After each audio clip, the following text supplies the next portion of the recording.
The Senate Committee on Commerce, Science, and Transportation will come to order. We're here this morning to talk about developing next-generation technology for innovation. We're joined by a distinguished panel of manufacturers and people who use this product as a critical part of our supply chain, and we welcome all of them who are with us today. One witness joining us virtually from PACCAR, Mr. Preston Fate, and very much appreciate him being able to join us. We're also going to be joined by one of our colleagues who wishes to make a statement, and I'll allow him to do that following Senator Wicker and I. The semiconductor industry is definitely a uniquely American story. It has shown the importance of innovation and building in the United States. The first transistor was demonstrated in New Jersey in 1947. In 1958, Jack Kilby, a Missourian working at Texas Instruments, attended college on the GI Bill and demonstrated the first integrated circuit. The semiconductor industry, with the benefit of federal purchasing power and federal R&D, helped us to get to the moon. It's helped us build our security leadership and has launched the information age economy. So I am pleased that the United States has played such a leadership role. But when it comes to manufacturing today, here in the United States, we are falling behind. Semiconductors underpin nearly every aspect of our national and economic security, and yet we are short on the amount of advanced logic chips building at scale here in the United States of America. That has to change. In fact, over 90% of the most advanced chips come from one island in the Pacific Ocean, Taiwan. I believe in global trade, but I also believe that chip security is as important as food security. That is why we need to continue to demonstrate leadership and make investments in R&D, as the USICA bill that this committee worked so hard to get out last year showed. Our over-reliance on vulnerable global supply chains without having a U.S. alternative ready to go is an economic and national security risk. It's a lesson we've already learned, and we need to change directions. With the automotive sector, thousands of Americans have worked and endured layoffs and shortages. The global automotive industry suffered over $200 billion in losses, and Ford was forced to halt or cut production at least 8 plants in the recent months. The cost of a used car, I wanted to show this chart. The cost of a used car, I don't know where you can show that, sorry. The cost of a used car has gone up 41%, and new cars 12%. A lot of this is due to the semiconductor shortage. Let me repeat that. The cost of a used car has gone up 40%. Now, why would that be? Used cars already have the electronics. It's because if you want to buy a new car right now, you're probably going to have to wait because the car companies don't have enough semiconductors. People who can easily afford a new car and need one but can't get one due to the shortage are instead buying the used cars, and that's driving up the price. So anyone knows that the people who can afford to wait the extra 6 months for the new car probably aren't the people who are really feeling the pain. It's the person whose radiator blew out last week and just needs anything on 4 wheels to get them to their job. And that's basic used car that might have gone up $5,000 in cost, an additional 41%. And an extra $2,000, taking that to $7,000, is just a trip the family doesn't get to take, or maybe next month's rent that can't get paid. So the impacts of this are really affecting American consumers. Our national security front, Europol, just reported this month that counterfeiters are trying to exploit the semiconductor shortage by introducing fake chips into the market, raising the chances that critical infrastructure and defense systems could be compromised. The shortage is also a setback for our efforts to remove foreign telecommunication electronics that could be compromised by backdoors from other governments.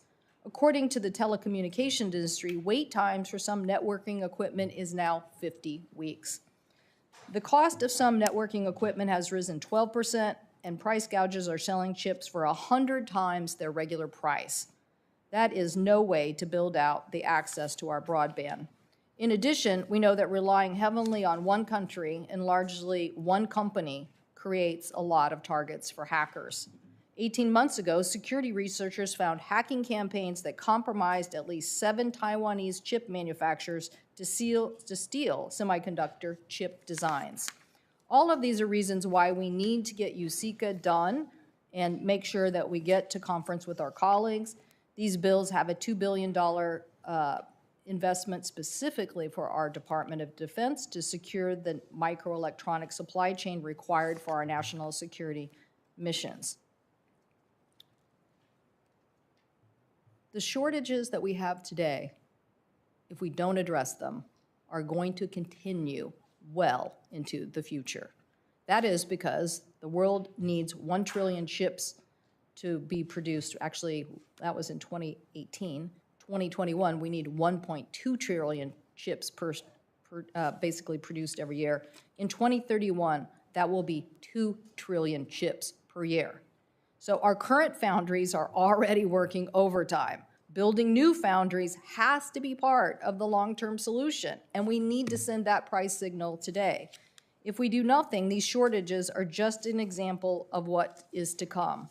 I know we're going to hear from PACCAR, who's going to tell us about how every aspect of freight is being affected, even if it's not a high-tech product. If you don't have trucks to move the products in our supply chain because you don't have enough trucks, then we are affecting every aspect of the supply chain. So clearly we're here to talk about the next generation of chips and how the United States keeps its leadership in advanced manufacturing. That's why, Mr. Archer, we're obviously going to hear from you as well on lithography and how important it is for the United States to stay ahead. But we're so happy to be joined by the witnesses today. It's 288 days since the Senate passed this USICA bill. It's now time for us not to wait another day, but to get this done and keep America's leadership going in the right direction. With that, I turn to my ranking member, Senator Wicker. Hear, hear. Thank you, Madam Chair. And good morning. Today's hearing on semiconductors could not be more opportune, and I dare say there's not a more important hearing anywhere on Capitol Hill this morning. The COVID-19 pandemic exposed the fragility of the supply chains we depend on for public health, national security, and economic prosperity. Semiconductors are the lifeblood of modern industrial production, and the chip shortage over the past 2 years has caused and made worse many of our supply chain disruptions. Today's witnesses play key roles in the broader semiconductor ecosystem, which includes equipment manufacturers, chip producers, and industries that consume large quantities of chips. I would like to extend a special welcome across the sea to Preston Feight, CEO of PACCAR, a company that's very important to Senator Cantwell and me. For over a decade, the PACCAR facility in Columbus, Mississippi, has produced hundreds of thousands of world-class engines for heavy trucks and provided good-paying jobs for a talented and motivated workforce. I hope Mr. Feight and our other witnesses can give the committee a sense of the impacts posed by the chip shortage on their businesses, their workers, and America's global competitiveness. Although semiconductors have become vastly more important to global commerce, the United States has for decades neglected the industry. America's share of global semiconductor manufacturing has fallen from nearly 40% in 1990 to about 12% today. Foreign governments, including China, seized on the lack of U.S. leadership in this area, and as a result, we are now entirely dependent on foreign production of the most cutting-edge chip technology. Chip production, R&D, innovation, and high-paying jobs all went overseas, leaving us dangerously exposed. The committee would benefit from our witnesses' perspectives on how we got to this situation, and specifically why other countries have displaced the United States as the center of gravity in semiconductors. The good news is that Congress has an opportunity to restore American leadership in semiconductors in both the short and long run. I'm hopeful that the House and Senate leaders will soon come together in conference committee to reconcile the differences between the Senate-passed U.S. Innovation and Competition Act, USICA, and the House-passed America Competes Act. Both bills include the CHIPS Act, which would provide tens of billions of dollars to incentivize domestic chip manufacturing, stabilize the semiconductor supply chain, and make long-term investments in R&D. For our part, Senator Cantwell and I helped shepherd USICA to passage in the Senate by a 68-32 vote last summer. We are ready to go, as the chair indicated. I'm confident that a fair conference process will produce landmark legislation to keep America ahead of the pack in R&D and innovation. I would also ask our witnesses to comment on the importance of the CHIPS Act and what it would mean for their businesses. Vladimir Putin's illegal war on Ukraine has shown what can happen when we rely on dictators to maintain economic stability.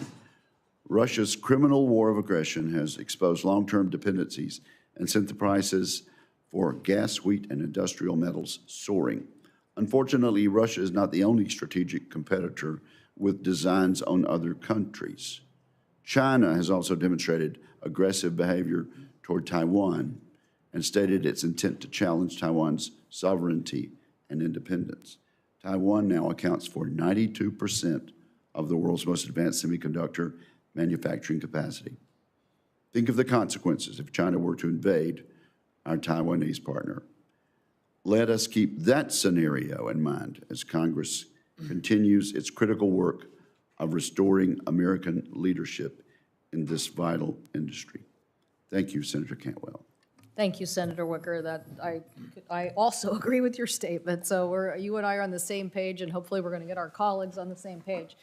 We've been joined by the chairman of the Finance Committee, Senator Wyden, who's played a leadership role in chip legislation and is here to introduce one of our witnesses. Senator Wyden, welcome to the Commerce Committee, a committee that you served on for quite some time, but still keep very close tabs on you, and you keep very close tabs on us, particularly when it comes to privacy legislation. So thank you for being here. Thank you, Chair Cantwell and Ranking Member Wicker, both for your important remarks and for the chance to be able to introduce the CEO of Intel, Mr. Pat Gelsinger. And as Senator Cantwell noted, I am a proud alum of the Commerce Committee. And Senator Wicker, I also recall that brevity is appreciated for the cause, and I will be brief. It's been nearly 50 years since Intel's first investment in my home state of Oregon, and the company Pat Gelsinger leads is now my home state's largest private employer. Upwards of 20,000 Oregonians work at Intel. These colleagues are good-paying jobs that not only add to our state's economic vibrancy, they help to keep Oregon and our country at the forefront of tech leadership around the world. A little over a year ago, Pat returned to Intel, where he spent 3 decades earlier in his career. He and I have had many discussions about what chip manufacturing means to Oregon and the entire country. From the time the typical American gets up in the morning to when they go to bed at night, and sometimes even while they are sleeping, they interact with thousands of semiconductors. Congress is finally waking up to the fact that computer chips are the beating heart of the 21st century economy. Pandemic-era breakdowns in semiconductor supply chains made it very clear how essential chips are to the health of our economy and our everyday lives. With that understanding, there's a big bipartisan interest in supporting a vibrant domestic chip manufacturing sector. Under Pat's leadership, Intel is stepping up. Intel has committed to continued investment in Oregon and committed to putting billions of dollars of their money to build new manufacturing capacity in the United States. Now, as you both have noted, the Congress has got to step up and do its part to launch America's chip manufacturing revival.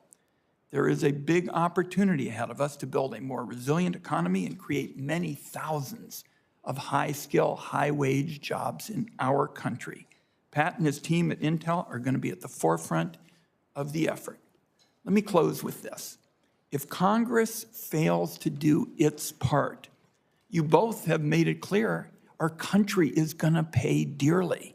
That's why failure here is unacceptable, and it's important to recognize that this is the beginning of a much larger effort. Everybody up here has got a busy schedule, so thank you for giving me the chance to introduce Pat Gelsinger, CEO of Oregon's largest private employer, and I appreciate the chance that he will have to describe what his company's work is all about and why it's so critical to my home state of Oregon and our country's economic future. Thank you, Senator Wyden. And again, we know how busy everybody's schedule is today. We appreciate it, and I'm sure our witnesses do, and particularly Mr. Gelsinger. So with that, Mr. Gelsinger, please start us off. Thank you, and good morning, Chair Cantwell, Ranking Member Wicker, and Senator Wyden. Thank you for that most kind introduction, and to the members of the committee. Thank you for the opportunity to speak with you today and for your support for funding the CHIPS for America Act. Every aspect of human existence is becoming digital, and everything digital runs on semiconductors. We provided you samples of some show and tell, right? Our most advanced high-performance computing components. The latest generation of 7-nanometer server and client products, and the first ever samples of our 4-nanometer next generation client product as well. This is what we're talking about today, the most advanced components on Earth. Semiconductors are the foundation for technologies, including artificial intelligence, 5G, autonomous vehicles, and IoT. Our economic and national security are dependent on semiconductors. Digital transformation has led to unprecedented demand for chips, made more acute by the COVID pandemic and disruptions in our global supply chain. The chip shortage cost the U.S. economy $240 billion last year. We now expect the shortage will continue into at least 2024. America showed leadership when Congress passed the CHIPS Act, but the situation has grown even more serious since then, and the supply chain shortage is truly global. While the EU began its work on their CHIPS Act a year later than Congress, I'm expecting EU funding will be made available this year. Similarly, other governments are aggressively offering significant incentives to semiconductor companies like ours to build fabs on their shores.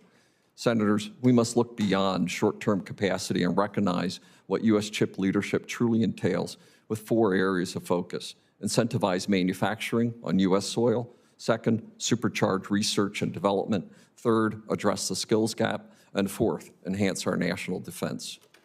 When it comes to manufacturing, the world needs geographically balanced, resilient supply chains. In 1990, 80% of semiconductors were built in U.S. and Europe.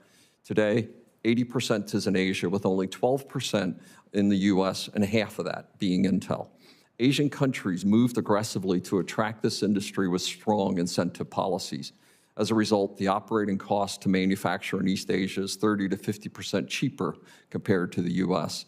This is particularly significant for an investment of this scale. A modern, advanced semiconductor fab costs $10 billion to build and equip. Global semiconductor demand is projected to double by the end of the decade to $1 trillion. Currently, only the United States, South Korea, and Taiwan can manufacture the leading-edge chips that power everything from your computer to the Joint Strike Fighter. For our entire 53-year history as a company, we have performed the majority of our R&D and manufacturing in the U.S. We have put our chips on the table to help the U.S. regain process technology and manufacturing leadership. In the last year alone, Intel has announced over $43 billion of U.S. manufacturing investments with expansions in New Mexico, 2 new fabs in Arizona, and our landmark Ohio investment. Our initial hub in Ohio will establish the first advanced semiconductor in the Midwest. From the company that helped create Silicon Valley, we're now creating the Silicon Heartland. At full build-out, assuming we receive support from the CHIPS Act, the total investment from the site could grow to as much as $100 billion over the next decade. We have also thrown our factory doors open wide to provide capacity for U.S. and global foundry companies.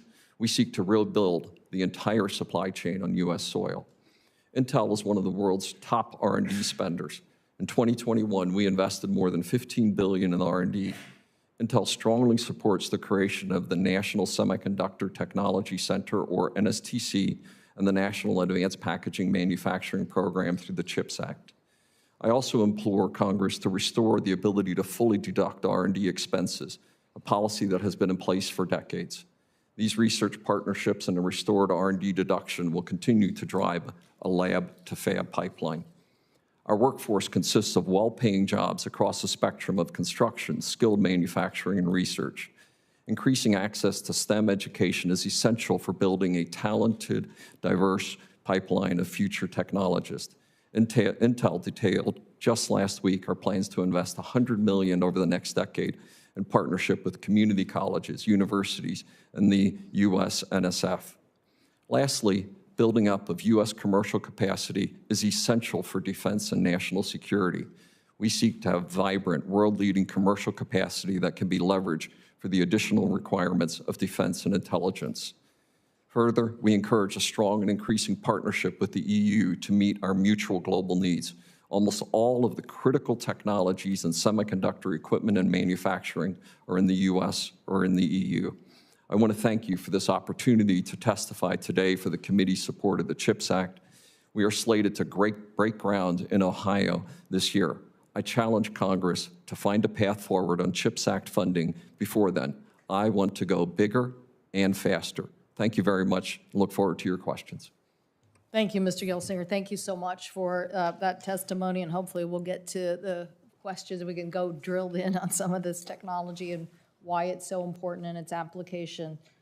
Mr. Marotra, thank you so much for being here. We appreciate that Micron is a Pacific Northwest business, even though you're located in 7 different states. And I know you've been CEO since 2017 and award winner of IEEE awards for distinguished contributions for your technology. So welcome. Thank you for being here. Thank you. Chair Cantwell, Ranking Member Wicker, and members of the committee. I'm honored to appear before you to discuss the semiconductor industry and its importance in helping the United States maintain global... Sorry. So let me start over again. Chair Cantwell, Ranking Member Wicker, and members of the committee, I'm honored to appear before you to discuss the semiconductor industry and its importance in helping the United States maintain global competitiveness and secure a leadership role in semiconductor manufacturing and critical future innovation and technology. I commend this committee for its leadership on these important issues. With your permission, I will submit my full statement for the record. Escalating geopolitical risks have highlighted the urgency to reconcile and pass an innovation and competition bill that includes full funding for the CHIPS Act and the Investment Tax Credit, part of the Bipartisan FABS Act. These 2 incentives together would invigorate domestic manufacturing in the semiconductor industry and allow companies to invest with confidence for the future. Together, these developments will kickstart investment in workforce development, R&D, innovation, and expansion of manufacturing in the near term. Memory is at the leading edge of semiconductor manufacturing technology, and Micron is leading the world in this technology. We are proud of the almost 50,000 patents that we hold as a company. Memory chips can be found anywhere that data is stored or processed: cell phones, automobiles, computers, defense systems, and memory is truly foundational for all future technological innovation and development. Micron is the only company developing leading-edge memory and storage technology in the US, with operations in 9 different states. We are headquartered in Boise, Idaho, with 43,000 team members worldwide. Nearly 10,000 of our employees are US-based. We also recently opened an advanced memory design center in Atlanta, Georgia, our first location in the Southeast, giving us access to outstanding and diverse STEM talent. I hope to leave you with one key takeaway today. The US government needs to level the playing field and create incentives to support investment in domestic semiconductor manufacturing facilities. Nearly every other country that has a significant share of semiconductor manufacturing offers major government incentives, including grants and tax breaks. Our federal government does not. Funding under the CHIPS Act and a refundable investment tax credit are both needed to ensure the development and continued visibility of a scaled-up industrial base and to guarantee the domestic supply of semiconductors, both leading-edge and legacy chips, into the future. I want to emphasize that the CHIPS legislation is necessary but not sufficient. The refundable investment tax credit is equally important to enable confident long-term investments in significant manufacturing infrastructure. Micron has announced plans to invest more than $150 billion globally over the next decade in leading-edge memory manufacturing and research and development. We continue to explore plans to build new fabs in the United States. Our expansion plans, if executed, would constitute one of the largest single semiconductor investment in the history of the United States, require close coordination with federal and state partners to ensure the economic viability of our operations in a global competitive marketplace. However, to be commercially viable over the long term, memory and storage fabs must produce at very high volumes consistently. Multiple facilities are required to achieve this scale, each costing more than tens of billions of dollars, fully equipped.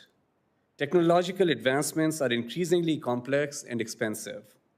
Our competitors abroad have benefited from 35 to 45% lower operating costs due in part to the investments of other governments. This is a momentous opportunity to change that trajectory and put the US on competitive ground for the future. I urge all parties to help pass both the CHIPS Act and the FABS Act into law. CHIPS funding and the refundable investment tax credit will set the stage for a transformational investment in large-scale leading-edge memory manufacturing in the United States and ensure the United States does not lose out to its competitors abroad. Thank you again, Chair Cantwell, Ranking Member Wicker, and members of the committee for the opportunity to testify today, and I look forward to your questions. Thank you so much for your testimony, and we appreciate you being here. We're now going to go to Mr. Preston Feit, who is joining us from Europe, actually, but PACCAR is located in the state of Washington. We're very proud of them as a manufacturer of medium and heavy-duty trucks and a leader in that in the world. I know he wanted to be here in person, but it's so important to get his viewpoint on how this shortage affects the supply chain and, more importantly, the transition to where PACCAR would like to go if we can continue U.S. leadership on the R&D side. And very much appreciate you joining us. Thank you, Mr. Feitz. We'll go to you. Great. Thank you, Chair Cantwell, Ranking Member Wicker, and other distinguished members of the committee. Thanks for inviting me to testify today. PACCAR is the manufacturer of iconic Peterbilt, Kenworth, and DAF trucks. Our truck brands represent nearly 30% of the Class 8 market in the US and Canada, and around 16% of the heavy-duty truck market in Europe. PACCAR was founded in 1905 and is an American-owned manufacturer of heavy trucks.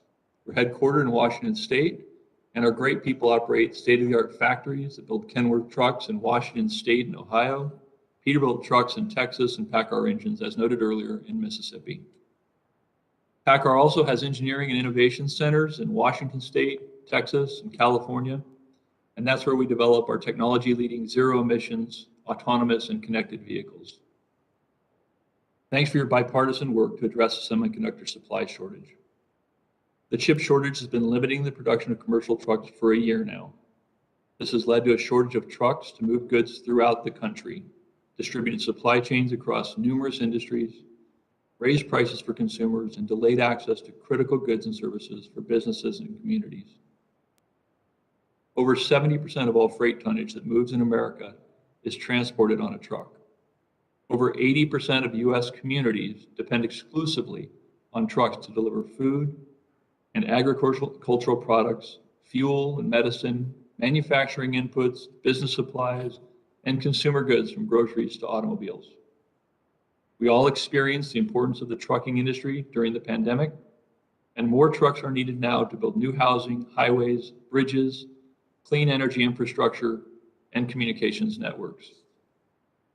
Basically, America's economy moves on trucks, and truck manufacturers and suppliers need an adequate and predictable and affordable supply of semiconductors to build and keep trucks on the road. Instead, we continue to face shortages. Today, throughout the industry, thousands of unfinished trucks are parked across the country waiting for chip-enabled components, and additional trucks are out of service waiting for repair parts.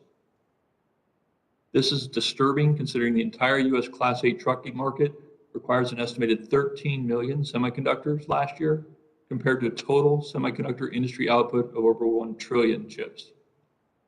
So just 1 out of every 86,000 semiconductors is needed to keep America and its supply chains moving. A year ago, during the pandemic, there were legitimate force majeure events, such as COVID-related plant shutdowns, an ice storm in Texas, and a fire in Japan that led to chip delays. To help mitigate the issues associated with those events, truck manufacturers spent a tremendous amount of money on medium and long-term engineering redesigns to help reduce the impact of chip constraints, and have engaged with chip producers to align on best practices. Still, shortages remain, and truck OEMs have paid premium prices to purchase chips on the broker market when it's not possible to purchase chips directly from industry suppliers and chip manufacturers. These broker prices are often 20 to 30 times higher than contract prices. Furthermore, manufacturers continue to receive a lack of clarity on semiconductor delivery schedules and experience cancellations from our suppliers, often with inadequate visibility being provided.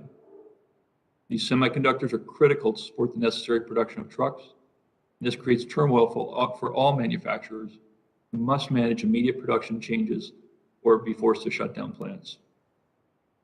Simply put, the fabric of America is adversely impacted when truck factories are forced to shut down or curtail production due to these shortages.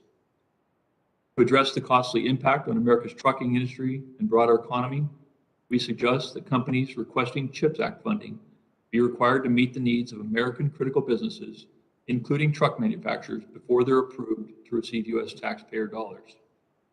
This could be accomplished using the Essential Critical Infrastructure Workforce Guidance developed by DHS, Cybersecurity and Infrastructure Security Agency, which was used throughout the pandemic to ensure continued operations of critical national functions. We're concerned that without upfront conditions on the use of CHIPS Act funding, the ongoing chip supply constraints and allocations could limit trucks from delivering essential goods and services to our communities.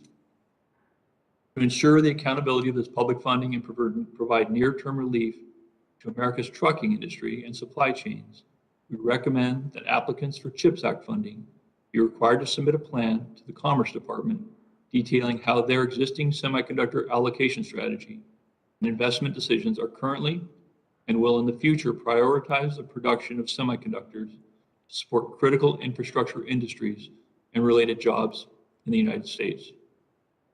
Thank you again for the opportunity to share our experience and perspective, and for your efforts to strengthen America's economic competitiveness. We look forward to your questions. Thank you, Mr. Fite, and thank you for that suggestion on focusing on critical businesses. I think it is really important in a time of shortage for us to be very specific about what our needs are and how we accomplish them. So thank you for that. And again, I don't know what time it is in Europe, but we appreciate you communicating with us here.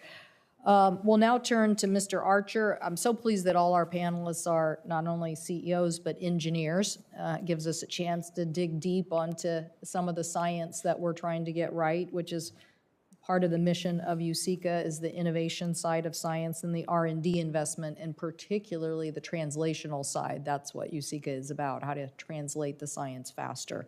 So, Mr. Archer, your company, we can't just build fabs. We have to have the equipment and the tools in the fabs that do the work that help us keep our cutting edge. You bring together physics, and you're a physicist, so materials, robotics, and other fields that we need to be leading edge in the United States in manufacturing. So we look forward to hearing your view on this part of the infrastructure that we need. Thank you for being here. Thank you. And Madam Chair, Ranking Member, and members of the committee, thank you for the opportunity to appear before you today. I'm Tim Archer, President and CEO of Lam Research, one of the world's largest semiconductor manufacturing equipment companies. Simply put, Lam Research makes the machines that make the chips. Headquartered in California, we have more than 16,000 employees worldwide. We are a world leader in developing state-of-the-art manufacturing equipment that brings together diverse disciplines such as plasma physics, material science, advanced robotics, and artificial intelligence to create nanoscale semiconductor fabrication solutions. The complex machines we develop enable companies like Intel and Micron to produce their sophisticated integrated chips in high volume. I would like to thank you and others in Congress for the vision you have shown towards addressing both the challenges and opportunities facing the U.S. semiconductor industry. While recent events like the chip shortage have put a spotlight on the challenges, I would like to stress that U.S. leadership in semiconductor manufacturing technology is strong. Our competitiveness is rooted in the innovation, drive, and resourcefulness of American companies and workers across the semiconductor ecosystem. And I am proud of the role that Lam Research and our employees have played for more than 4 decades in setting the pace for innovation and in maintaining U.S. leadership in the global market. Today, semiconductors form the foundation of our smarter, faster, and more connected digital world. I believe it is vital that we create a secure and resilient supply of semiconductors while also accelerating innovation ahead of the rapidly evolving technological complexity. Congress recognized the importance of both supply and innovation and is taking bold steps to strengthen the semiconductor ecosystem through the CHIPS Act, which will fortify our supply chain, workforce, and domestic research and development. I believe this partnership of industry and government will contribute to U.S. leadership in semiconductor technology well into the future. As you continue to work on these efforts, I would highlight 3 areas that could benefit from your continued consideration. First, an all-of-ecosystem approach. The chip shortage we're experiencing highlights the complex and interdependent nature of the semiconductor ecosystem and the need for sustained investment by companies throughout the supply chain. Lam Research has increased our workforce in the United States by over 45% in the past 2 years alone, adding more than 3,500 jobs, including high-paying engineering and advanced manufacturing jobs at our facilities in California, Oregon, and Ohio.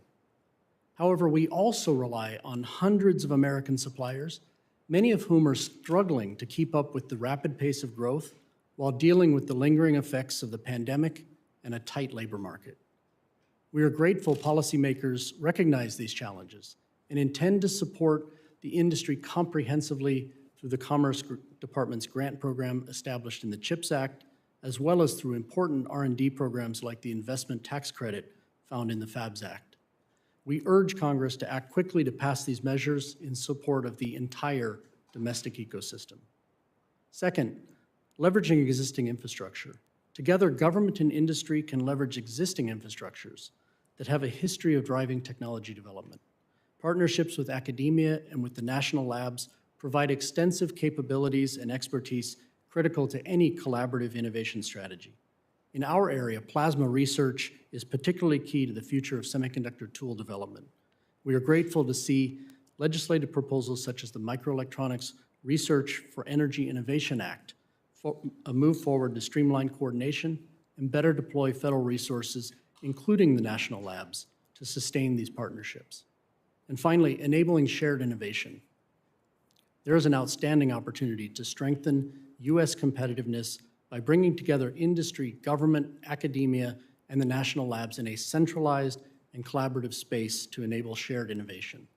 The establishment of the National Semiconductor Technology Center, NSTC, will provide a new pathway to sustaining U.S. technology leadership by creating opportunities to explore new ideas and quickly transition breakthrough technologies to the production line.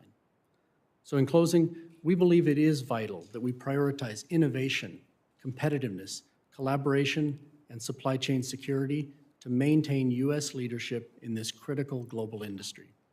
Thank you, and I look forward to your questions.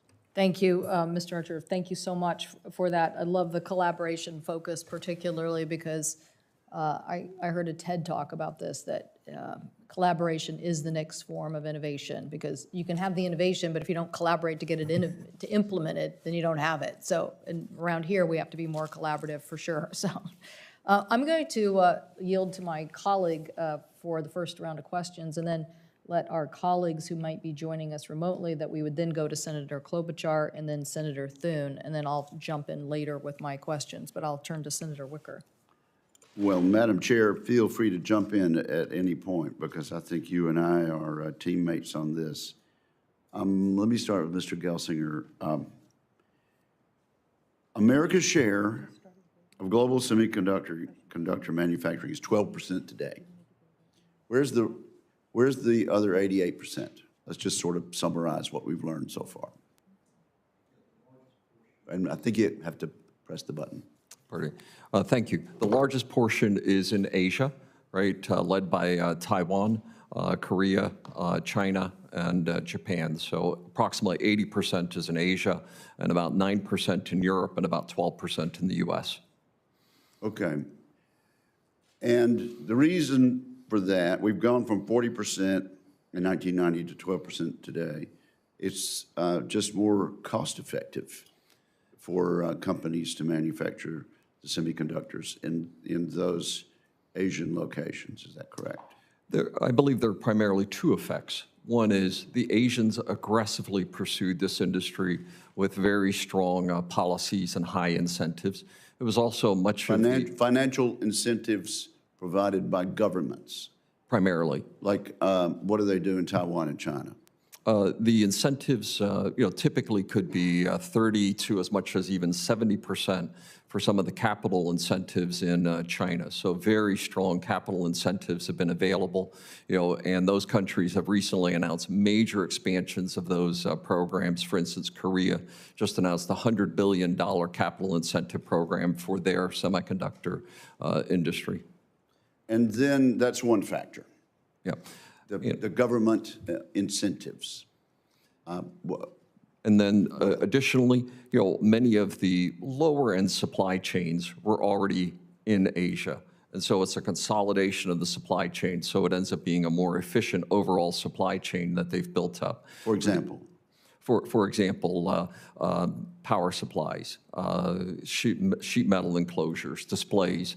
They've consolidated, and a lot of this in China specifically around the supply chain consolidation that's occurred there. So more efficient supply chains, all focused on cost. And as we say, the focus has been on cost, not on resilience. We believe we need a globally balanced, more resilient supply chain for the future.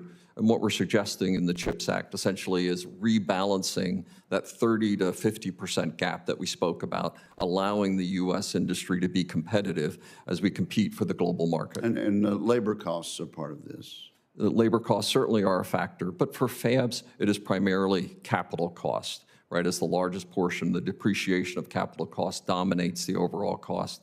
Labor costs play larger portions in other areas of the supply chain. Mr. Matroka, you want to add anything to this line of questioning? I would just add, thank you. I would just add that today in the US, there is 2% of the semiconductor memory manufacturing. 98% of the semiconductor memory manufacturing is in Asia today for the very reasons that Pat articulated, that over the course of last 20 years, Asian governments have supported the bringing semiconductor industry onshore in various countries that Pat outlined earlier as well. And the 2% that is being produced here in the US actually is being produced by Micron, close by in Manassas, Virginia. And of course, we have leading edge R&D center in Boise as well. It is imperative that the 35 to 45% cost difference that exists for manufacturing in Asia to build and operate these leading edge fabs, that gap is overcome through CHIPS Act and investment tax credits in order to be able to bring more manufacturing back onshore and really provide sustainable, long-term, resilient operations. And again, memory is important because memory represents nearly 60% of wafer production worldwide in semiconductors. We need to bring more memory production in the US along with the rest of the semiconductor ecosystem advancement in order to really ensure that the economic prosperity and global leadership for semiconductors and national security considerations are met. So it's fair to say that governments in these locations around the world have made a decision to spend government funds to incentivize the production of these chips in their jurisdictions. Yes, that's a good, And if we're going to get them back, we're going to have to do as the CHIPS Act suggests and as USICA suggests, and spend some money, some government money out of the federal treasury through either grants, loans, or tax incentives to incentivize manufacturing here in the United States. yes, we would say that's a very good summary. And I'd also emphasize that we've seen recently that the world is recognizing the criticality of the semiconductor industry, and we've seen actions as part of the Europeans, Indians, Chinese, Koreans, and Taiwans very recently to further incentivize these industries on their shores. So the criticality and the urgency, as we've said, is nigh before us. The world is moving quickly on the importance of this industry on their soil. Senator Johnson, you're next, but I'm going to take some leeway to ask Mr. Feit, are we ready in the United States with a workforce trained well enough for getting this global percentage back from 12% up to where it ought to be? And what do we need to do in that regard? Well, Senator Wicker, I think, from our experiences with the U.S. workforce, which is extensive, over 100 years, we have an amazing workforce. We have great people in all of our locations that have high skills, whether that's in the Silicon Valley offices we have in California or whether that's in Mississippi. So yes, we have great workforce, but obviously training is needed on the specific skills for these industries as we develop them here. And I believe there's a partnership with East Mississippi Community College, MUW, and Mississippi State University that's helpful to your Columbus facility. Is that correct? That is very correct. We have had such wonderful experiences with our universities and schools around the area to develop people and put them into great careers and jobs. You're absolutely correct. Thank you very much. More questions later. Senator Johnson, you're recognized. Thank you, Mr. Chairman. Mr. Gelsinger. So again, these are interesting statistics. Only 12% of chip manufacturing here in the U.S., primarily because other countries have provided industrial policy, basically, and they provided financial incentives for your industry to move overseas.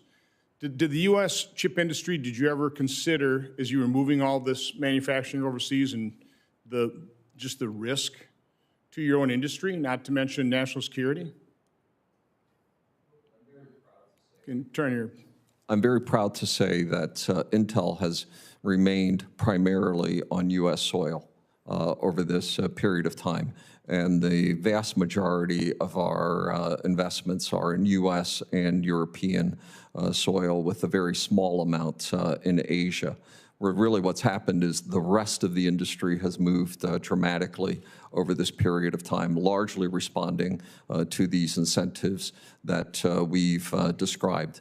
Of our investments, well over half of them land on U.S. soil, with approximately a third in Europe. We've been one of the few companies that have remained highly dedicated to U.S. R&D and manufacturing investments over the entirety of our 53-year history. The trends that we've described have clearly affected the rest of the industry in a most dramatic way. So of the 12% produced in the U.S., how much is that, what percentage of that 12% is Intel? About half. About half. Obviously, this would be considered unfair trade practices, correct? When you've got different countries subsidizing industry, putting it, at a competitive advantage because of government subsidies. So I guess there's two ways of approaching that. You can slap tariffs on that, or you can, I guess, try and start your own industrial policy here in the United States, which is apparently the path we're taking. Does that pretty well sum things up? Well, and we'd also emphasize that without such actions, right, we see that foreign countries, as we've already indicated in the testimony, are taking very aggressive steps, and they view and understand the criticality of semiconductors underlaying every aspect of the digital future. And that's why we speak with such urgency and passion on this topic to be restored in American soil. This is foundational to every other industry and every other aspect for it.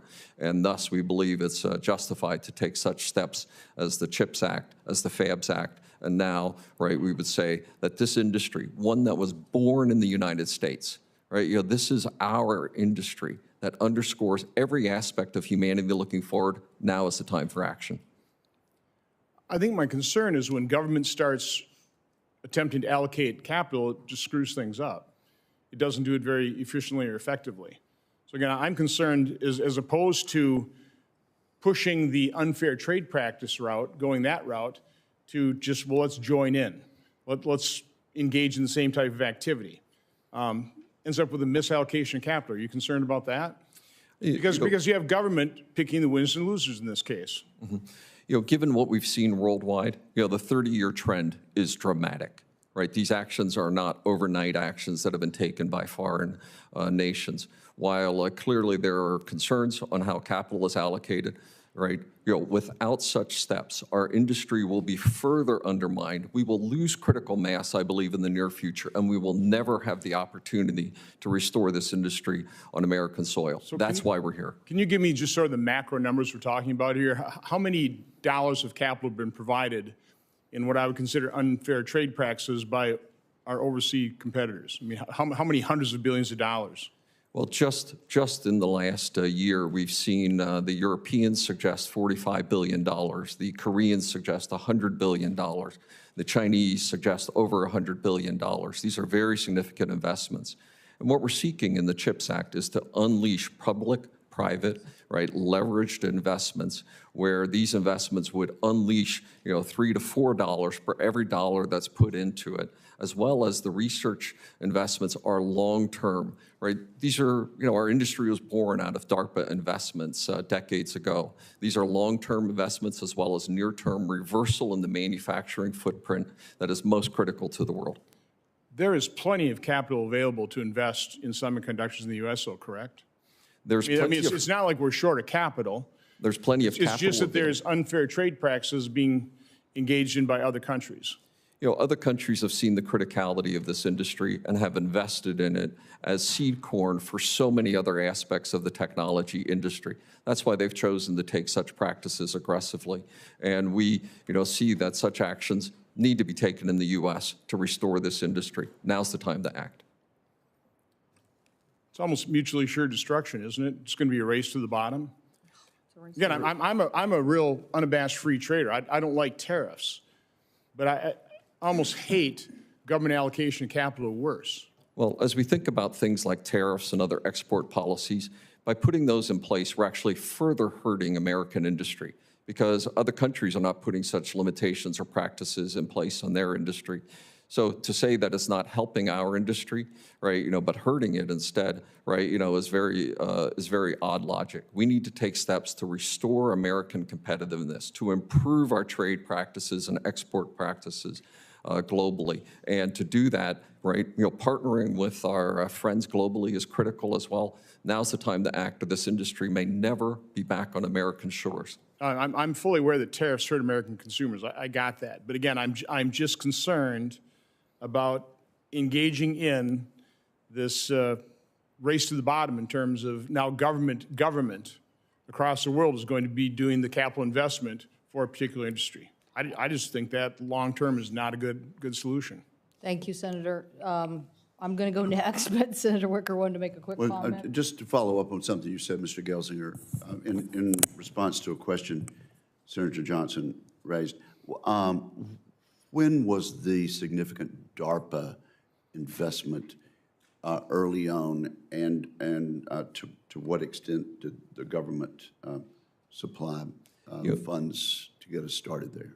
Many of the original elements of the semiconductor industry date back to Bell Labs, date back to the earliest days of DARPA. Many of those investments were made 50, 60 years ago that have produced many of the core technologies that the internet, that semiconductors, that AI runs on today. These are very long-term research investments. That's why we see things like the NSTC portion of the CHIPS Act a critical aspect, because we're not worried about just the next decade of this industry, but decades of this industry to the future.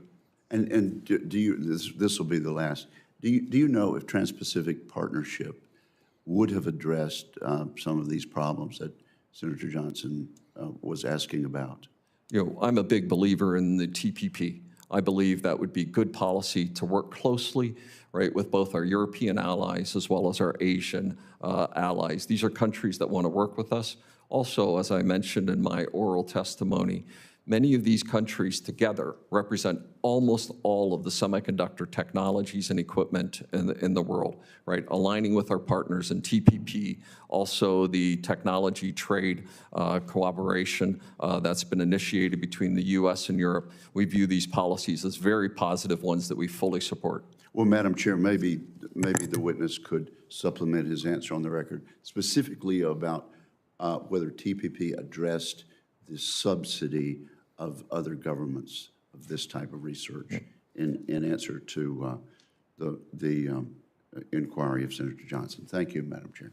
Thank you, Senator Wicker. And I'm going to take my round now. I know we have other members who are waiting, and hopefully we will get to them. And then if people want a second round, we'll be here as long as people want to be. I would like to, well, first I'd like to say, you know, we had the same debate when we were talking about what happened with COVID in the airlines, and we're about to issue a report showing that the investment the government made and made quickly actually is going to pay the government back into the investment. So it was a COVID pandemic, and we had to make decisions about whether to keep a workforce and keep them running, and the U.S. approach to that worked. So here, it's kind of, all of you have touched on this in so many different ways. It is about future investment. That's why this hearing is about the advancement of next generation chips. It is about how does the United States keep its leadership in that. And as you all have noted, we've gone from 36% down to 12%, and the question remains, if we do nothing right now, where are we going to go? So I definitely believe in ecosystems. I believe in the manufacturing supply chain that exists for automotives and for aviation, and I certainly want a manufacturing supply chain and ecosystem to exist on something as essential as chip technology, given the information age. It is, you could say it's the ultimate supply chain, if you will. So the question on this graph here, you can see that the amount of U.S. leadership has continued to fall off as we go to those next generation chips. So this isn't just about how many chips you can produce or whether you can produce chips that were the last generation of chips. This is about producing the next generation of chips with the higher intelligence. That's why, I don't know, Mr. Gelsinger, I really liked your detailed testimony about all the advancements that Intel is making. You know, the ribbon FET, the Power Via, the EUV, that's a partnership with a European company, ASML, and obviously Mr. Archer is talking about this as well as it relates to plasma. So this really envisioned, you are kind of like the ultimate story of translational science that we're trying to capture in the R&D bill. We're trying to tell our friends here and people in America that we've done a lot of basic research, we've done a lot of advanced research, but China is spending 80% of their dollars on commercialization. So this is about whether we take the next generation of technology and get it deployed faster and remain on the leading edge. And if we don't, then all that manufacturing is going to go somewhere else, not in the United States. And as we can see from what's just happened, I think Americans like woke up and understand intuitively what supply chain is all about now. They know exactly what that means. That means they don't get their product. And now if you tell them that the ultimate product of the supply chain, chips, is all now leading edge in a country, I mean, in the island Taiwan, then you basically are sitting here with a big vulnerability of the United States. And I think the last events of several weeks make that even more poignant.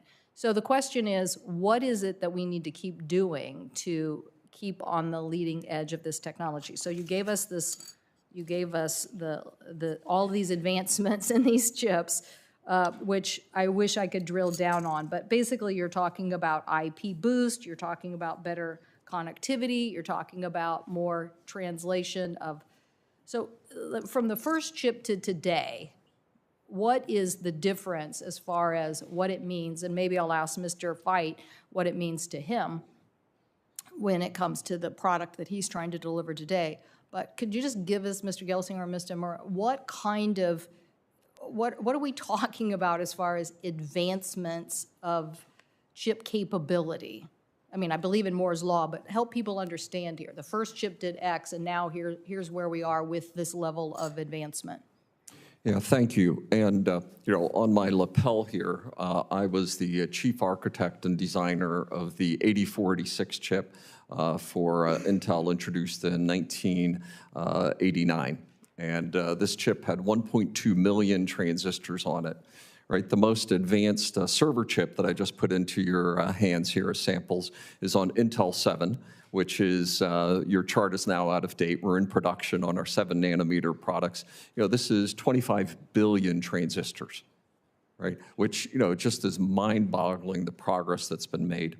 And as we think about application usages like in autonomous vehicles, the most advanced AI applications, right, vision detection and being predictive management of driving, the most advanced mRNA sequencing capabilities, speech recognition capabilities, the AI applications across numerous industries, 5 and 6G connectivity. All of these depend on the most advanced technologies available. They need the highest performance computing at the lowest power capabilities to process these most advanced algorithms.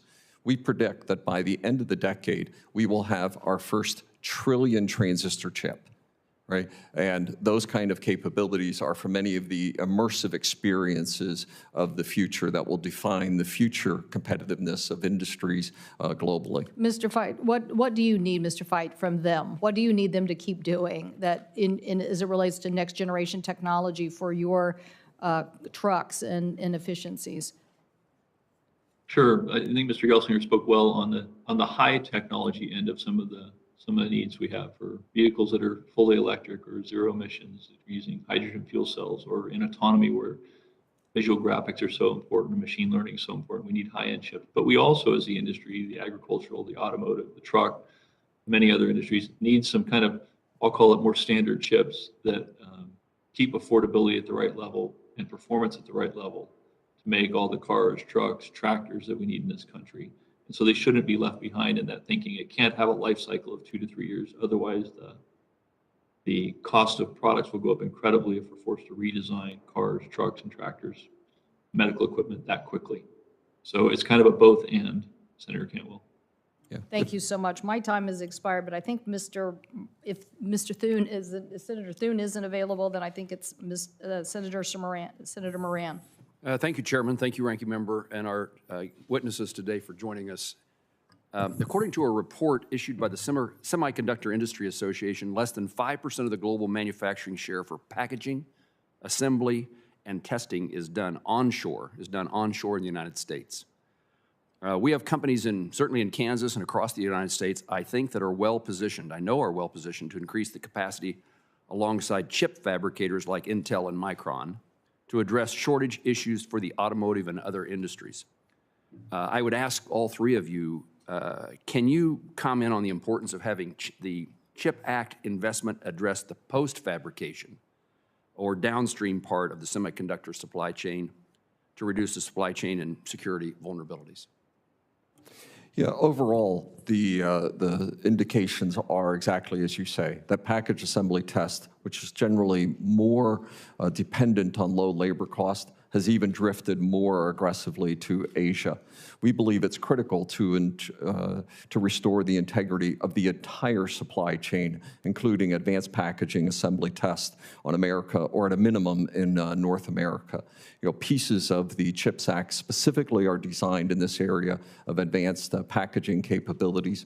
Our objective would be an entire reshoring of the complete supply chain, not only including package assembly test, but also many of the subcomponents, key minerals, et cetera, all being brought back to U.S. soils. We believe we need a geographically balanced, resilient supply chain for the future, starting with the fabs, the most important thing, but it must also comprehend the entire supply chain. Anyone have anything to add to that? Yes, I would add that, of course, leading edge investments in leading edge technology are the most important. Tremendous opportunity to innovate, to differentiate, and to really open up new applications. Of course, priority should be on leading-edge wafer manufacturing as part of CHIPS Act, as well as investment tax credits. Both are essential to ensure America's leadership in semiconductor R&D and manufacturing. But certainly, aspects of advanced packaging should also be emphasized as part of the overall development. I want to highlight here that why investment in leading-edge technology is so important. If we go back to Chair Cantwell's earlier question regarding importance of advancing technology, let me take you back to early 1990s when NAND technology was taken from the labs into high commercial production. Since then, the cost has come down of technology, advancement of technology by more than 10 million times. This is what has unleashed tremendous innovation that memory is today being used in data centers, to smartphones, to PCs, to consumer devices, to electric vehicles in the future, and to continue to unleash innovation, to continue to provide what technology has delivered and how it has become the backbone. Leading edge technology is really, really important. And as part of that, leading edge memory, which is what Micron, as the only company in the US, developing and manufacturing semiconductor memory here in the US, it's really important to emphasize this piece as we go forward to bring more leading edge memory technology onshore. And these investments, with the support from the government and CHIPS and investment tax credits, not only support specific companies and bringing manufacturing onshore, they create tens of thousands of jobs, hundreds of thousands of jobs over a period of time as well. Mr. Mrocha, thank you. I'm going to try to get a second question in. I heard that before I had to leave for a moment, I heard the importance of research. Where is the funding sources, federal funding sources that seem to be either available or missing? What's the natural kind of opportunity we have to support research in the United States to keep the technology at its latest advancements? Yeah, generally, the research efforts are across, our academic communities. Largely, National Science Foundation and DARPA have been two sources of sustained government partnerships. We've seen the role of governments funding research to drop dramatically, right, into the semiconductor industry over the last several decades. And really, that was the seed corn, right, per my earlier testimony, that's enabled this industry to emerge. So we believe that those research dollars need to be those long-term material science, chemistry, creating the future, done largely through the academic institutions. The establishment of the National Semiconductor Technology Center in the CHIPS Act, as well as the advanced packaging technologies, are just great venues to reestablish that kind of focus for the future. Something that's well established in foreign efforts. We see those in Europe, we see those in Asia, and we've lost that focus in the US. Mr. Gelsinger, I'm an appropriator for DARPA. I'm an appropriator for NSF. I'm the lead Republican in that regard.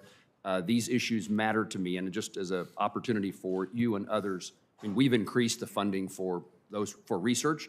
Where it's being spent is not necessarily determined by us, but by those agencies. Yep. But if there's opportunities that I can be of help, that our subcommittee can be of help to attract the attention necessary to the importance of research in this field, please reach out to me. I would cherish the opportunity to spend more time with you on that topic. Thank you. Senator Markey. Thank you, Madam Chair. As we consider the $52 billion in taxpayers' money to subsidize the chip manufacturers, we can't ignore the environmental impact of this manufacturing. We need to obviously have a plan in order to deal with all of those issues so that we are ensuring that we reduce greenhouse gases, that we reduce carbon in the atmosphere. So my question would be, I know that Lam Research has committed to carbon neutrality by 2050. That's an important step, but it's not enough. You must get to net zero across all greenhouse gas emissions. And to the other witnesses, will you commit that your companies will reach net zero by 2050? Mr. Gelsinger. Yeah, we will be shortly describing a detailed plan to accomplish net zero by 2040. And we're laying out a more aggressive plan to, be RE100 in 2030, net zero by 2040. We've also been widely recognized. Is that all greenhouse gases? Yes. Okay. Yeah, and we've also been widely recognized as a company for our leadership work in areas like water reclamation, minimizing of hazardous gas and chemicals, as well as our overall efforts in sustainability, something we've received numerous awards for on a yearly basis now for many decades. Great. So next, sir. Micron has a strong program and emphasis. Will you on- make that commitment? Will you make a commitment to reduce down to zero greenhouse gas emissions by? In the long term, we absolutely will be getting there. In the long term is which year? We have a program in place regarding and investments being made. No, but which year are you, We will soon be announcing that. We have not yet laid out the year, but we are making strong progress with respect to greenhouse gas reductions, waste management, Right. water recycling, as well as renewable energy usage. right, which is admirable, but we need dates, we need commitments, and if, We are absolutely if Intel aggressively- can make these promises, we expect you to make the same promises. I Absolutely. just want to say that to you, and we're going to hold you to it, and you'll hear from us if you don't do that. This is a bargain, okay? We can do both at the same time. We can compete on the one end and also show the rest of the world that you can reduce greenhouse gases. Senator Markey, I just want them to produce enough chips so we can electrify all our transportation sector right now is what I would hope. But I do agree, hold some goals out here, that's great. Right. Well, they should be the model, okay? We can't expect the rest of the economy to be efficient if the industry that prides itself on providing the technology to make us efficient cannot do it, okay? So they should be able to square that up in terms of their own corporate agenda. And on to water usage, the production of semiconductors requires millions of gallons of water per day. Semiconductor companies' water usage is skyrocketing. Intel and Micron both use approximately 14 billion gallons of water in 2020. Chip manufacturers must work to restore water to their local water systems so that they are replacing the water they use with an equal amount of clean water. I want to acknowledge Intel for pledging to be net positive on water usage by 2030. Mr. Marotra, can you make the same commitment? We actually in Boise, Idaho, have a program in place with 75% reduction in wastewater improvements with 75%. And we have absolutely programs in place. And I wanted to also highlight to you that we have made commitment to be investing over $1 billion over 5 to 7 years in programs related to sustainable operations. Again, related to all aspects, including water. Water recycling. Can you commit to being net positive on water usage by 2030, Mr.?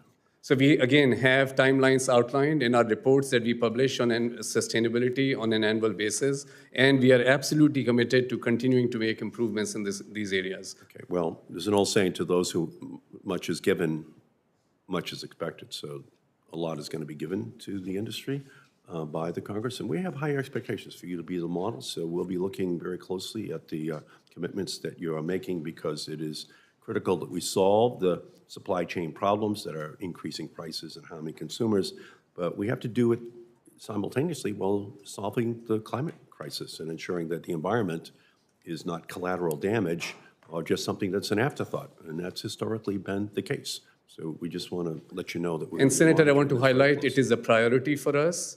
We publish a sustainability report on an annual basis. Our milestones and our goals are outlined there, and you will hear more about this in terms of specific goals coming from us and higher ambitious targets in this regard soon. Okay, the sooner the better, and the higher the better. Okay, so we look with We are aligned. anticipation to your announcement. We are aligned on these goals. Thank you. Thank you, Senator Markey. Senator Scott. First, I want to thank Chair Cantwell for hosting this important hearing. I want to thank each of you for being here. My background is I ran companies, I built companies, I started companies from scratch. And so I learned pretty early that if you didn't get a return on investment, you didn't do very well. Also, as a business person, you try to look at what's going on around the world. And one thing I would be focused on today, if I did business in communist China, is to look at what's happening in Russia right now, where the American public is furious with what's going on with Ukraine.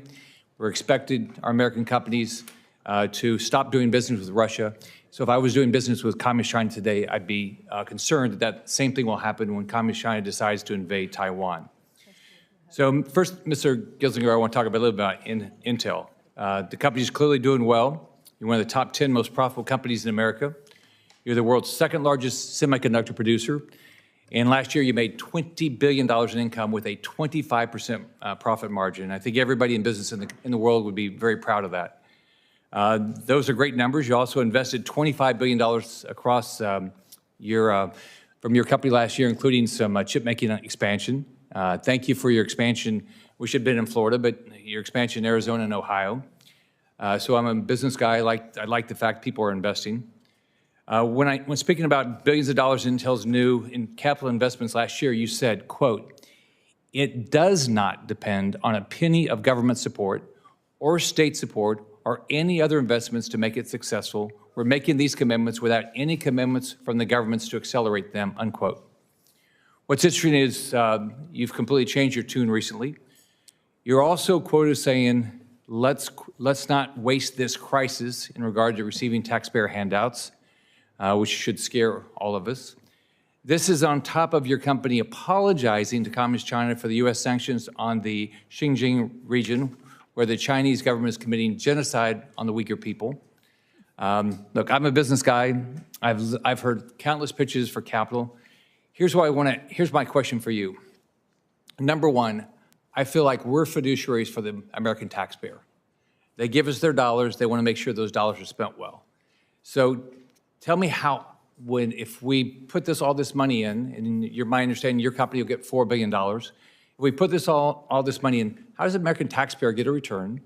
On top of this, why wouldn't you, as a CEO of a company doing significant business in China, be scared to death of what's going on now with whether it's the Uyghurs, stealing the basic rights of Hong Kong citizens, harvesting organs of prisoners, and then you watch what's happened in Russia, knowing that American public is going to be furious with a company that still does business with Communist China if they continue to do those atrocities and then invest in Taiwan. So give me your pitch about why, as American taxpayer, we get a return, and two, why your company isn't putting even more money into America and other allies to get away from Communist China. Thank you, Senator Scott. Thank you, Senator Scott, for those thoughts. First, I want to emphasize that we're putting our chips on the table. I've lowered our profitability by 600 basis points this year. I've made the company free cash flow negative for the first time in 3 decades. I've doubled our capital investments, all to the howls of Wall Street. We are investing heavily in rebuilding Intel, but American leadership in this critical industry. I want to go bigger and faster. That's what the CHIPS Act will enable us to do, go bigger and faster and invest for the long term. Let's go to the return for a taxpayer. We're all fiduciaries for taxpayers. I'm glad that Intel's doing this. It sounds like it'll be a great investment for Intel, getting a bunch of federal money. Tell me how I get a return for an American taxpayer. These are extraordinary industries that are leveraged across every other industry. Every job we create creates, on average, greater than 10 other jobs. The work that we've done in Arizona and Oregon, as you know, and Senator Wyden was here. Excuse me. You have a report that shows me that think about it, I'm a fiduciary for taxpayers. Yeah. So you're saying it's going to create 10 more jobs for every... On average, it's been well publicized in our sites in Oregon, in Arizona, is what was put forward for the investments around Ohio. These are incredibly leveraged But that's great. industries. How's that turn into cash for the American taxpayer? Right, creating jobs across the supply chain, in manufacturing, in construction. Our Ohio site is creating 3,000 new jobs, 7,000 new construction jobs. How much money does the American taxpayer get? You're asking for $4 billion for your company. What return does the American taxpayer get for that? How much? So you invest these dollars, you're going to make money, I assume. You're not doing it if you didn't make money. How does an American taxpayer get a return? These jobs would drift to other areas. We want them on American soil. They create jobs that are tax-paying great jobs. And we're happy to go into more detail with you, Senator Scott, right, on all of the reports and data that we've done. But these are seen as some of the most lucrative, job-creating, tax-producing, industry and community-creating jobs in America. Okay, let me just finish that. So I'm a CEO. I ran companies. We had to get a return. We had to pay our banks back. We had to get a return for our shareholders. As governor of Florida, we did probably 1,000 economic development deals. I could tell you I got on average 10 times my money back. So it sounds really nice, but I've never seen one report that says I'll ever get a dime back if you get $4 billion. Well, every dollar. Senator Scott, I think we got to move to our next witness, but in this, I'm just looking at the written testimony. So I guess you could say that is a submission to Congress in Intel's written testimony. California annual economic impact from Intel is $24.9 billion. Oregon is $19.3 billion in annual impact. Arizona is $8.6 billion in annual impact. So New Mexico is $1.2 billion in annual impact. Texas doesn't have the exact number there, and Massachusetts. So I think the issue is $52 billion from us, and we have a long way to go in this process, but I think you're going to see that it is about building that ecosystem, and I do think you'll see annual revenues that will, I think the clarification to Mr. Gelsinger's statement was that they're going to Ohio no matter what and building. The question is, could they expedite and build more? And if CHIPS passes, they're likely to do that acceleration. So anyway, Senator Klobuchar. Very good. Thank you very much, Chair Cantwell, and thank you for holding this hearing. Thank you to all of you. It's a nice break from judiciary, honestly. There's just a little thing going on in the other hearing room. I wanted to start with you, Mr. Gelsinger, and Mr. Archer, on the subject of workforce shortage. I'm obsessed with this. My state has a really low unemployment rate, which is a great problem to have. But we have 18 Fortune 500 companies, somewhere in that range. And I believe the answers are broad. The answers are, of course, immigration reform, lifting visa caps, workforce permits, but also apprenticeships and 1- and 2-year degrees. And Senator Moran and I have a bill which was included actually in the America Competes Act over in the House, which would allow workers to earn college credit for completed apprenticeships, creating a pathway for workers to gain skills. Can you talk to the role of public-private sectors working together on this angle of workforce shortages? Yeah, we're extremely proud to be partnering. And in fact, just last week, we announced a $100 million partnership with NSF for job creation, primarily in the Midwest, around our Ohio site announcement. This builds on a long history of public-private partnership and job creation. We're making strong advancements in areas like underrepresented minorities and females in technology, strong investments in STEM. I personally am a product of the community college system, a farm boy from Pennsylvania who's now leading one of the most iconic companies in American history. I deeply believe in these principles. We've also seen that we've launched our AI for the Future program, specifically aimed at community colleges. Many of our workforce are hired, with no or minimal technology education, and we provide that in partnership with many of the local community colleges as well. This is core to our future. Okay, thank you. My dad went to community college, as did my sister, so thank you. Mr. Archer, quickly, because I have another question. Sure. Thank you. Well, I think as Mr. Gelsinger said, it's important to the industry. When we think about chip shortage and many of the bottlenecks to recovering from this, one of them is the tight labor market that we face today, not only in companies like Lam Research, but also in the hundreds of American suppliers that we depend on. And those suppliers are spread across 37 different states, and they're feeling the pain of not enough workers to fill these high-skilled jobs. So we're very supportive of any type of government program that helps to bolster. And immigration reform. And immigration reform. Okay, of course, that is good. Important for us in California as well. Exactly. Yes. All right, Mr. Mirotra, I know Micron employs 110 people in Minnesota who design chips. Thank you for that. not who's counting, but I am.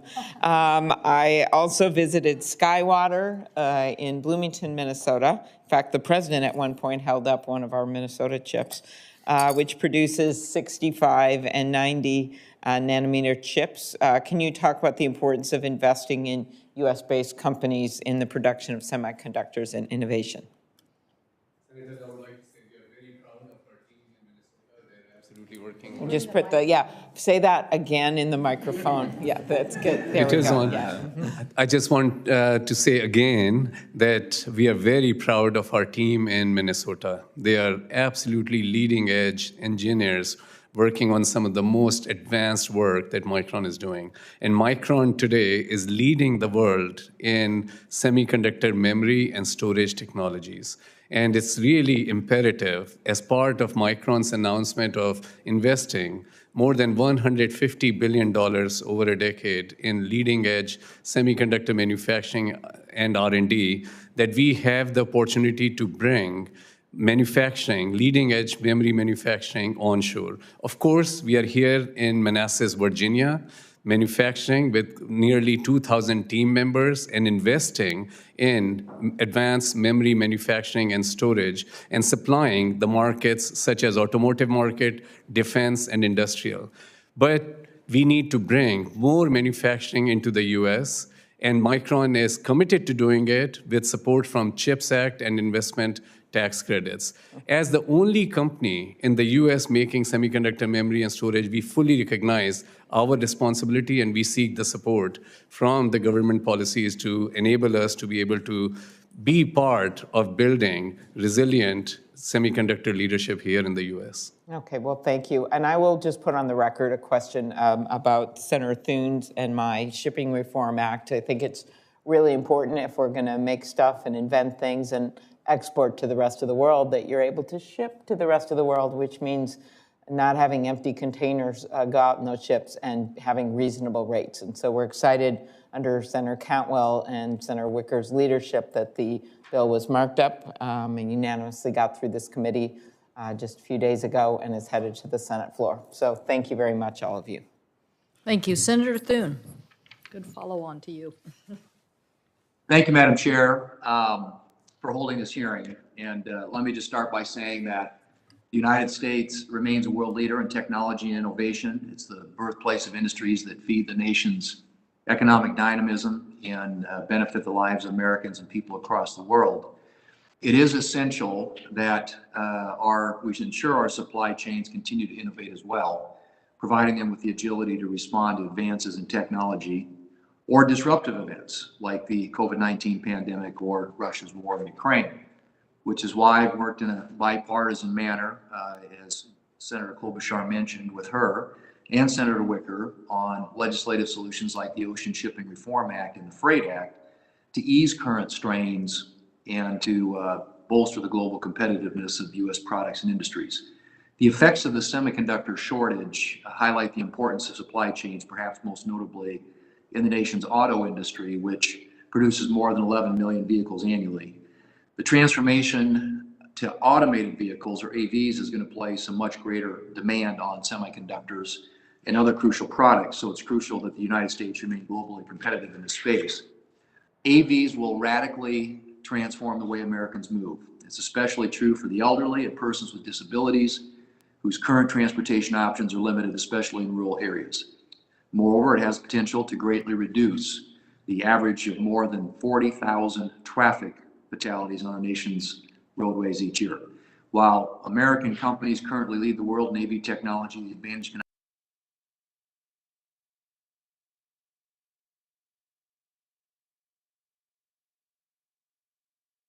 to once again transform the way Americans move.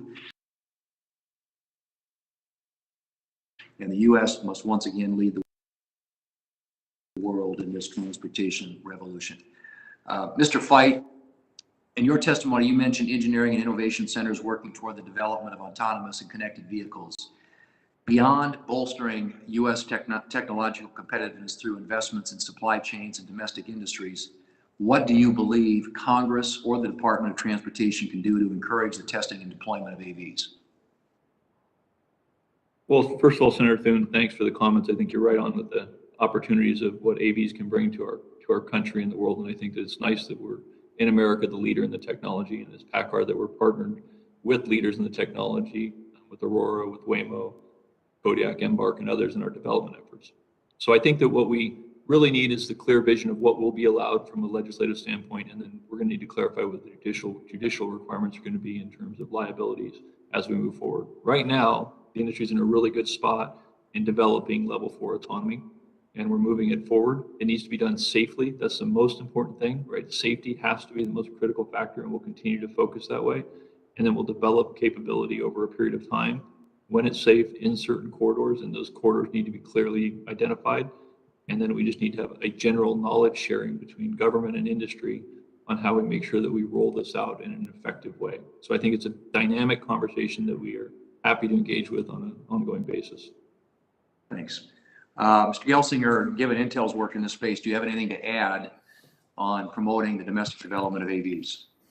Yeah, clearly this is an area that the world is moving rapidly. We find some of the regulatory policies in other parts of the world are more favorable now, and some of those nations are moving ahead more rapidly. So we do believe this is an area that requires much more active positioning. Our Mobileye division is one of the clear leaders in the world in this area, and right now we're seeing far more progress in other portions of the world in deploying AV vehicles for both commercial fleets as well as consumer fleets. Much of the technology is being developed here, but the deployment is actually being led at other places in the world. Time to act. This is urgent if we want to stay ahead. And I'd also emphasize that AV is one of the most advanced uses of AI capabilities, requiring the most advanced semiconductor technologies as well. So it reinforces the heart of this hearing today. We need the most advanced semiconductors. Today, the auto is about 4% semiconductors. It's estimated to be 20% semiconductors, 5x increase by the end of the decade. So the dependency on semiconductors for these advanced areas like AV is absolutely essential for the auto and trucking and transportation industry of the future. Thank you, Madam Chair. My time's expired. I've got a question on 5G that I will submit for the record, but thank you. Thank you, Senator Thune. I saw Senator Tester earlier. He would be next if he's available. If not, we will go to Senator Baldwin. I think Senator Baldwin. Thank you, Madam Chair. And like my colleague, Senator Klobuchar, I've been jumping between committees, so it looks like I missed a show and tell at the beginning, but I'll wait till after the hearing to catch up on that. I also want to chime in along with my colleagues about restoring American leadership in semiconductor manufacturing, that Wisconsin would make an ideal location for some of that expansion, just planting that seed. But as we're well aware, right now, Congress is on the brink of putting together a conference committee to advance the variously named competition bill. And I hope that we will do our jobs without delay. But during the debate over the CHIPS Act, many pointed out the generous incentives provided by foreign governments to domestic manufacturers. However, few have noted the different spending priorities of foreign competitors, particularly on the issue of stock buybacks. For example, over the last 20 years, looking at that time horizon, Intel spent about 64% of its net income on buybacks, a whopping $127 billion, while Samsung spent only 10% and Taiwan Semiconductor spent 2%. So as a supporter of the CHIPS Act, I want to ensure that the federal government gets a proper return on its investment, namely an increase in the domestic semiconductor manufacturing base. And as such, I'd like to ask each of the semiconductor manufacturer witnesses to briefly describe your spending plans for the next few years and explain how you envision CHIPS funding potentially fitting into them. And if I could start with Intel, Mr. Gelsinger. Thank you. I came to the role as CEO slightly over a year ago. I ceased our buyback policy immediately upon my arrival. I laid out to Wall Street a radical increase in our capital expenditures, more than doubling them, taking the free cash flow of Intel negative for the first time in over 3 decades, reducing our profitability by 600 basis points, more than doubling our long-term capital investments, and indicating to the street that I expected to see that level only increase for the rest of the decade. This is the largest capital build-out probably done by any company in any industry in history. The majority of that will land on American soil. But I do not believe that's enough, and I can't do it myself. The CHIPS Act is intended, from my perspective, to enable me to go bigger and faster than the bold commitments that we have already made that have reached very negative response from Wall Street. We want to do more and faster. This is all about restoring U.S. competitive, bringing back this mantle from Asia on a critical industry, not only for our economy, but also our national security. We're all in. Thank you. Mr. Murata. Senator Baldwin, as I highlighted earlier, Micron is the only company in the US that manufactures semiconductor memory and storage. And semiconductor memory and storage represents nearly 60% of the worldwide wafer production. And we are the only company here manufacturing and developing leading-edge technologies. Today, we are the global leader in technology for DRAM and NAND, ahead of all other global competitors in developing that technology and putting it into production.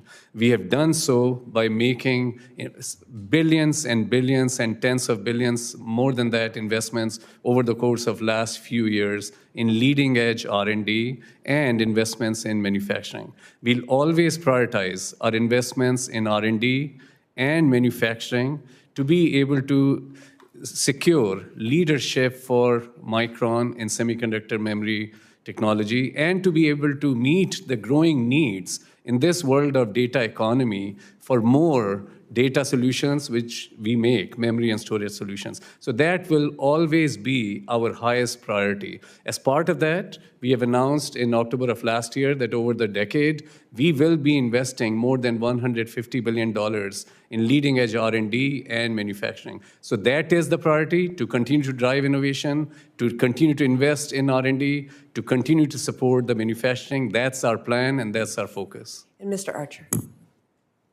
Yes, so Senator Baldwin, we manufacture the machines that are used to make the chips.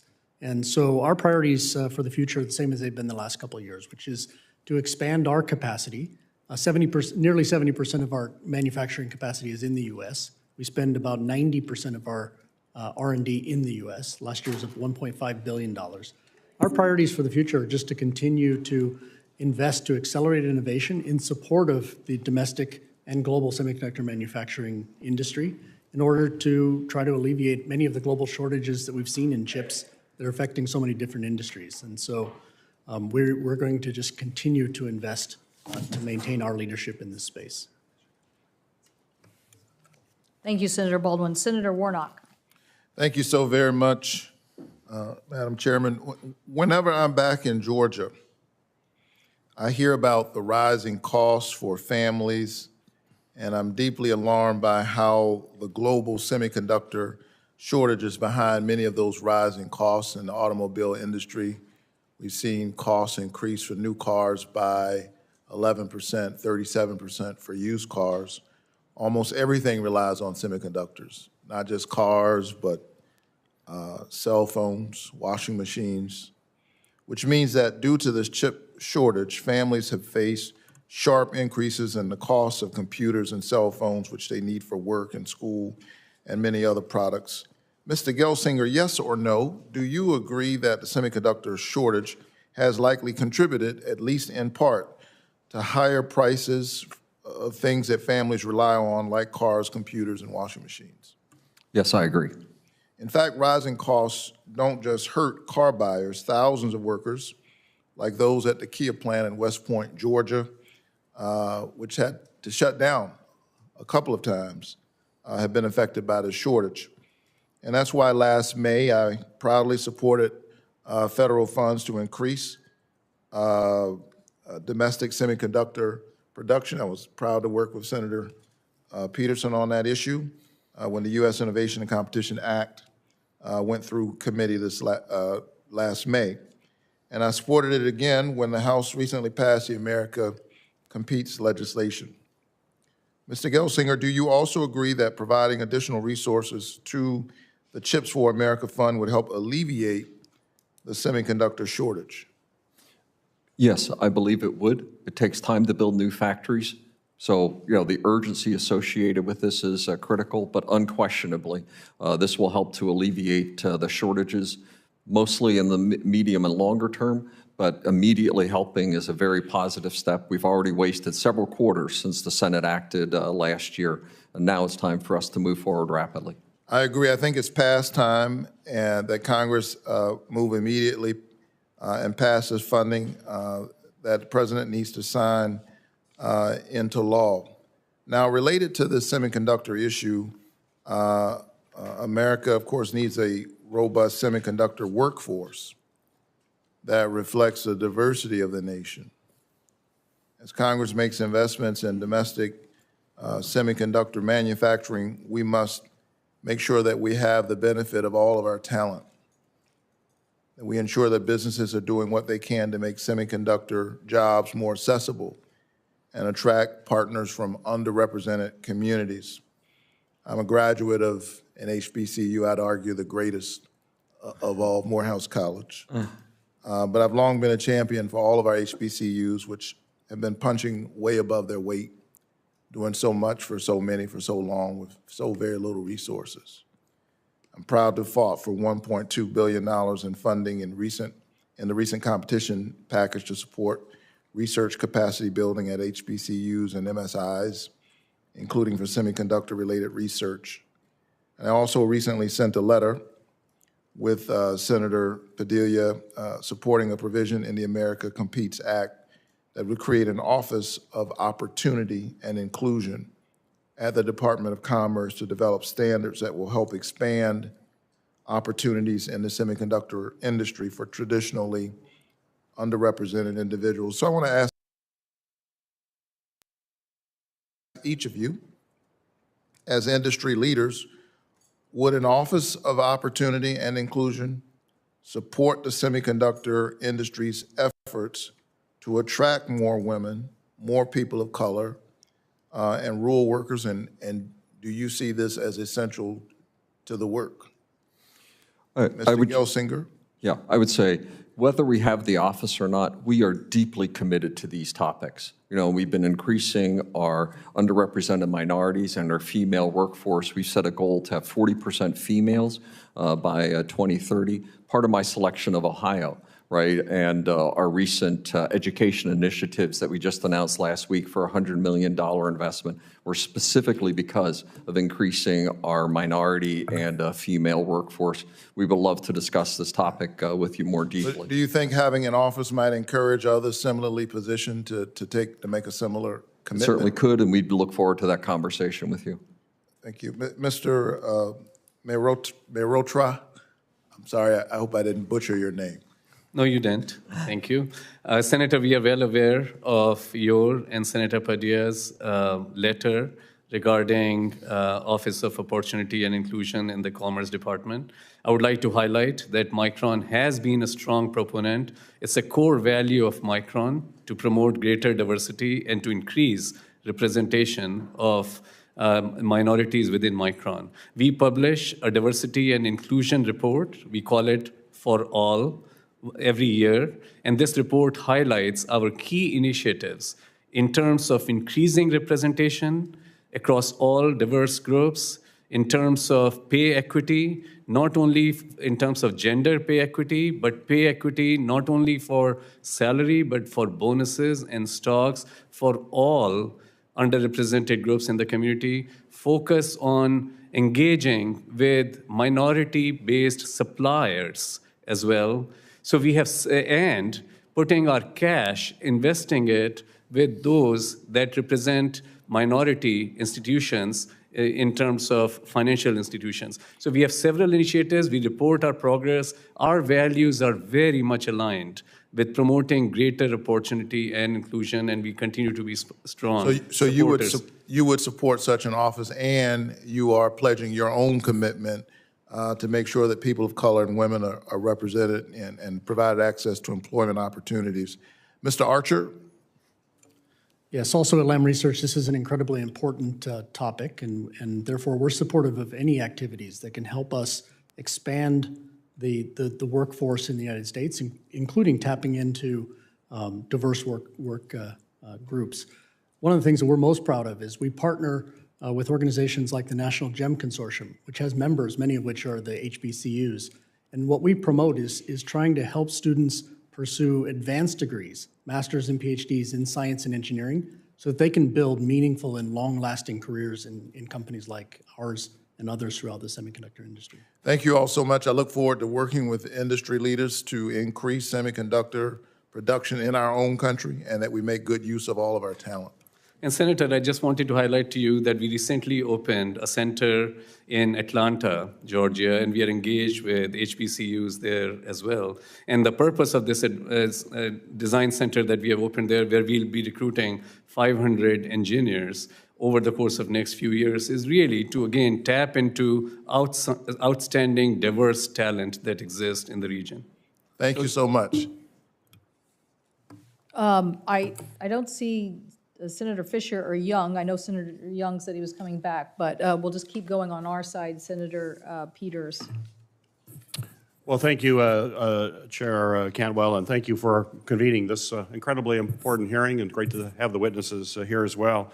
As we see on our desk here, these semiconductor chips can be as small as a fingernail, but we know that these tiny devices have absolutely enormous impact across the economy and our society.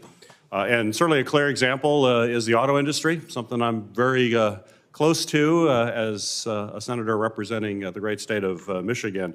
And I know that before the 1970s, cars simply didn't have any chips, and very few then started having a handful of chips to deal with just kind of the engine functions and make that work a little smoother. And then in a few years later, cars relied on chips for just about everything, from safety devices to things like power windows. Instead of that crank there, it's a chip that allows us to do that.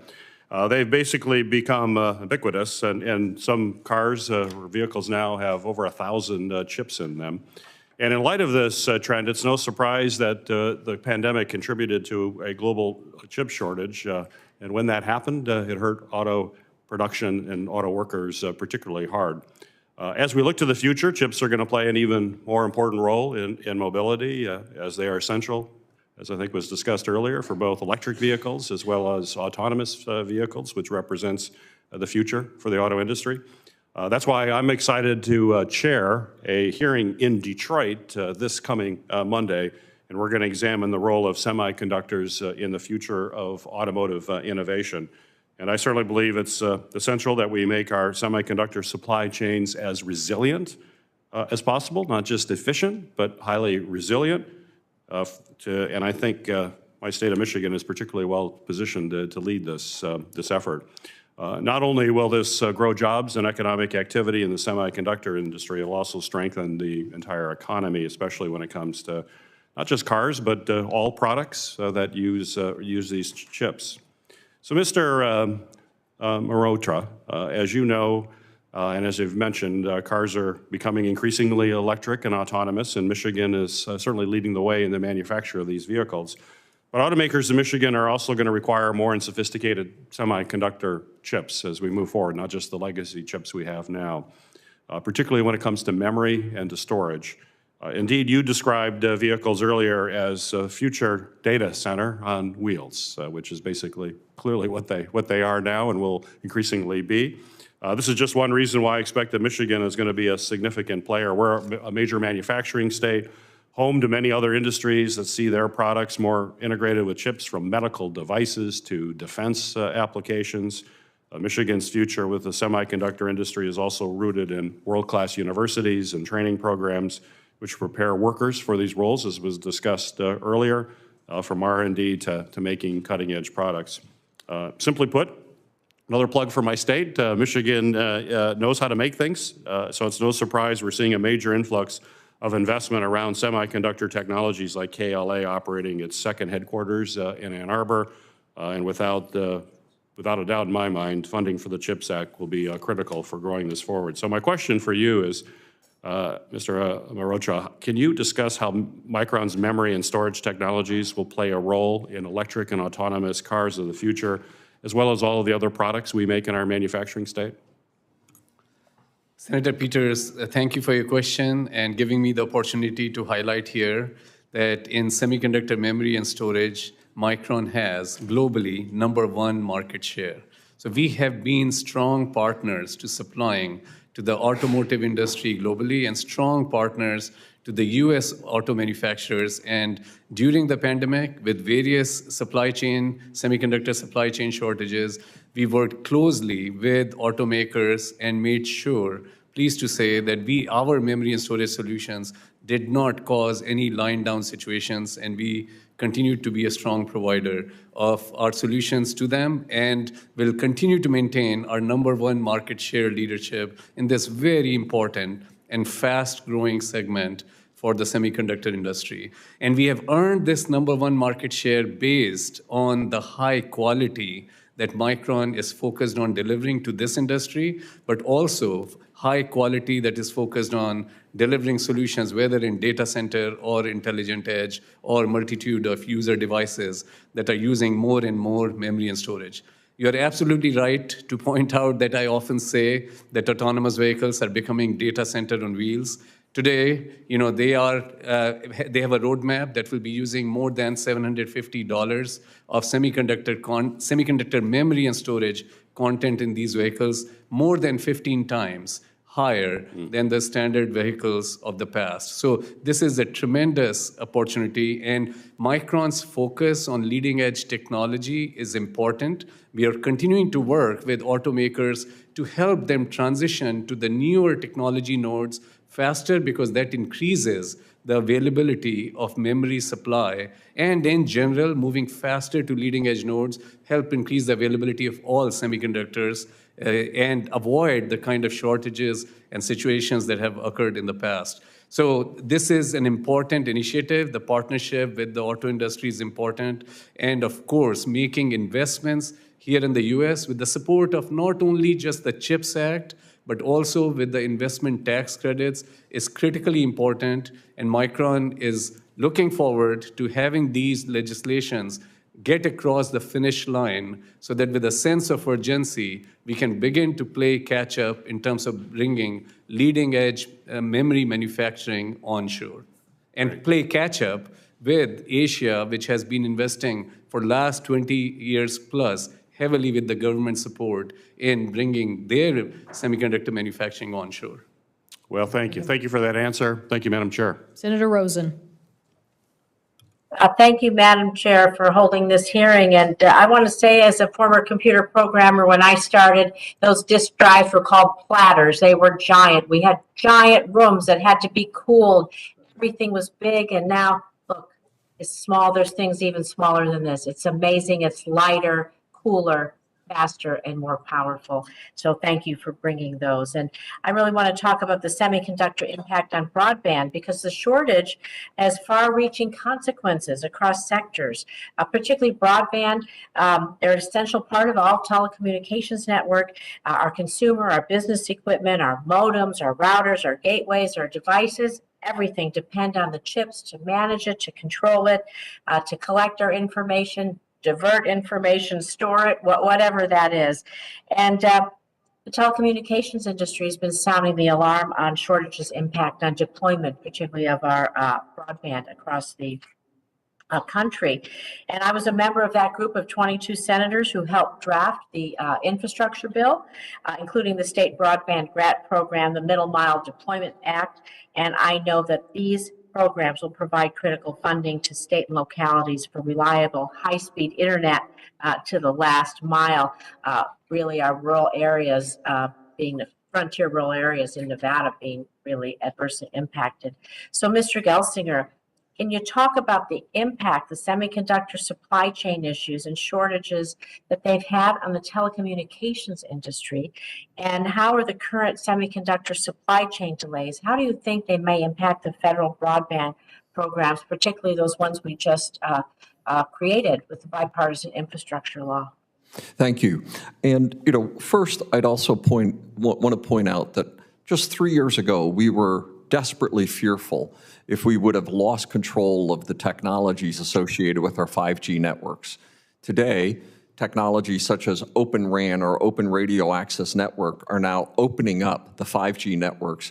And in fact, Dish, Verizon, AT&T, Rakuten are all building those on Intel-based Open RAN platforms. We have solved this international crisis that faced us in a technology lean-forward way. Also, the period of COVID has shown the criticality that we have on our broadband networks. Literally overnight, right, every worker and every school child became an online, right, student or worker, right? It was tremendous, and thus the efforts around building the broadband future, right, are absolutely essential, and we've seen the productivity benefits that result as we've come roaring out of the COVID economic challenges. That said, the future is still in front of us, and as we look to 6G, deployments of autonomous vehicles, not just smart cities, but also smart factories with areas like private 5G and 6G, they depend on the most advanced semiconductor technologies. So what we're laying out here is literally the underlayment that's required to keep the U.S. competitive on the next generation communications and broadband technologies. This is essential to every aspect of the innovations that we're working on for the future, whether that's autonomous, whether that's private and consumers, whether that's factories and workers, and literally to be the unquestioned leader at 6G and beyond. This will be supported as a result of the CHIPS Act. Well, I'm glad that you mentioned this because we have a lot of sectors that depend on it. And so I want to talk about, moving on, Mr. Gelsinger, also about our tourism industry. Because as the witnesses, as many people have asked about autonomous cars, or just cars in general, a huge chip shortage, the increased demand for rental cars. As tourism boosts back up, we know that rental cars were sold off during the pandemic. New cars aren't being made as quickly. And of course, the demand is for individuals to buy cars. So it's really, really hurting tourist economies like Las Vegas. And so can you discuss the steps you're taking to ensure that chips are being manufactured and distributed to automakers in a manner that supports both industries critical to supporting tourism, such as our car rental companies, and I would say buses and all of those shuttle buses, vans, taxis, all those things that help our tourist economy in every state? Yeah, as we've already indicated in this hearing so far, the importance of future technologies enables the cars of autonomous, connected, infotainment, all of those aspects. But the near-term crisis has been driven more by older nodes, areas that, many of which has further emphasize the gaps that we have in our gross dependence on Asian suppliers. We've recently announced the acquisition of a company, Tower Semiconductors, that increases our ability to respond to these near-term challenges of the auto industry. Our priorities and the allocation of our chips have been to, first, the manufacturers of semiconductor equipment, help us fish for the future. Second, to the healthcare sector. And third, to the auto sector. We view those as the most critical sectors to rebuild our future, and we'll continue to act in that way as we look to the future. Thank you. I appreciate your comments. I yield back. Thank you, Senator Rosen. Senator Young, you would be next if you want to go, and then Senator Hickenlooper. Apparently, that's a yes. Thank you, Chairwoman. Well, I appreciate, Madam Chair, you holding this timely hearing. It was nearly a year ago that this committee passed my Endless Frontier Act, now known as the U.S. Innovation and Competition Act, and we did it with a bipartisan vote of 24-4 out of this committee. The bill is vitally important to the future of our country. There's a national security imperative, to advancing this legislation to make sure that we don't fall behind China as it relates to our tech innovation. This, of course, is historically a key driver of our economic growth and our ability to defend our values, our way of life. American leadership in science and technology, especially the emerging technologies that are going to dominate the 21st century, will be key drivers of our economy and our competitiveness with Communist China moving forward. Key features of this legislation are the establishment of a new tech directorate, regional tech hubs across the heartland, so we can harness the potential and the creativity and the work ethic of our individuals, and of course the CHIPS Act, which will ensure that our economy is more resilient moving forward. As I understand, at this moment, the U.S. Senate is taking a vote to move us one step closer to ultimately passing USICA, or whatever we're calling the final work product. And I really look forward to continuing to work with my colleagues to see this across the finish line.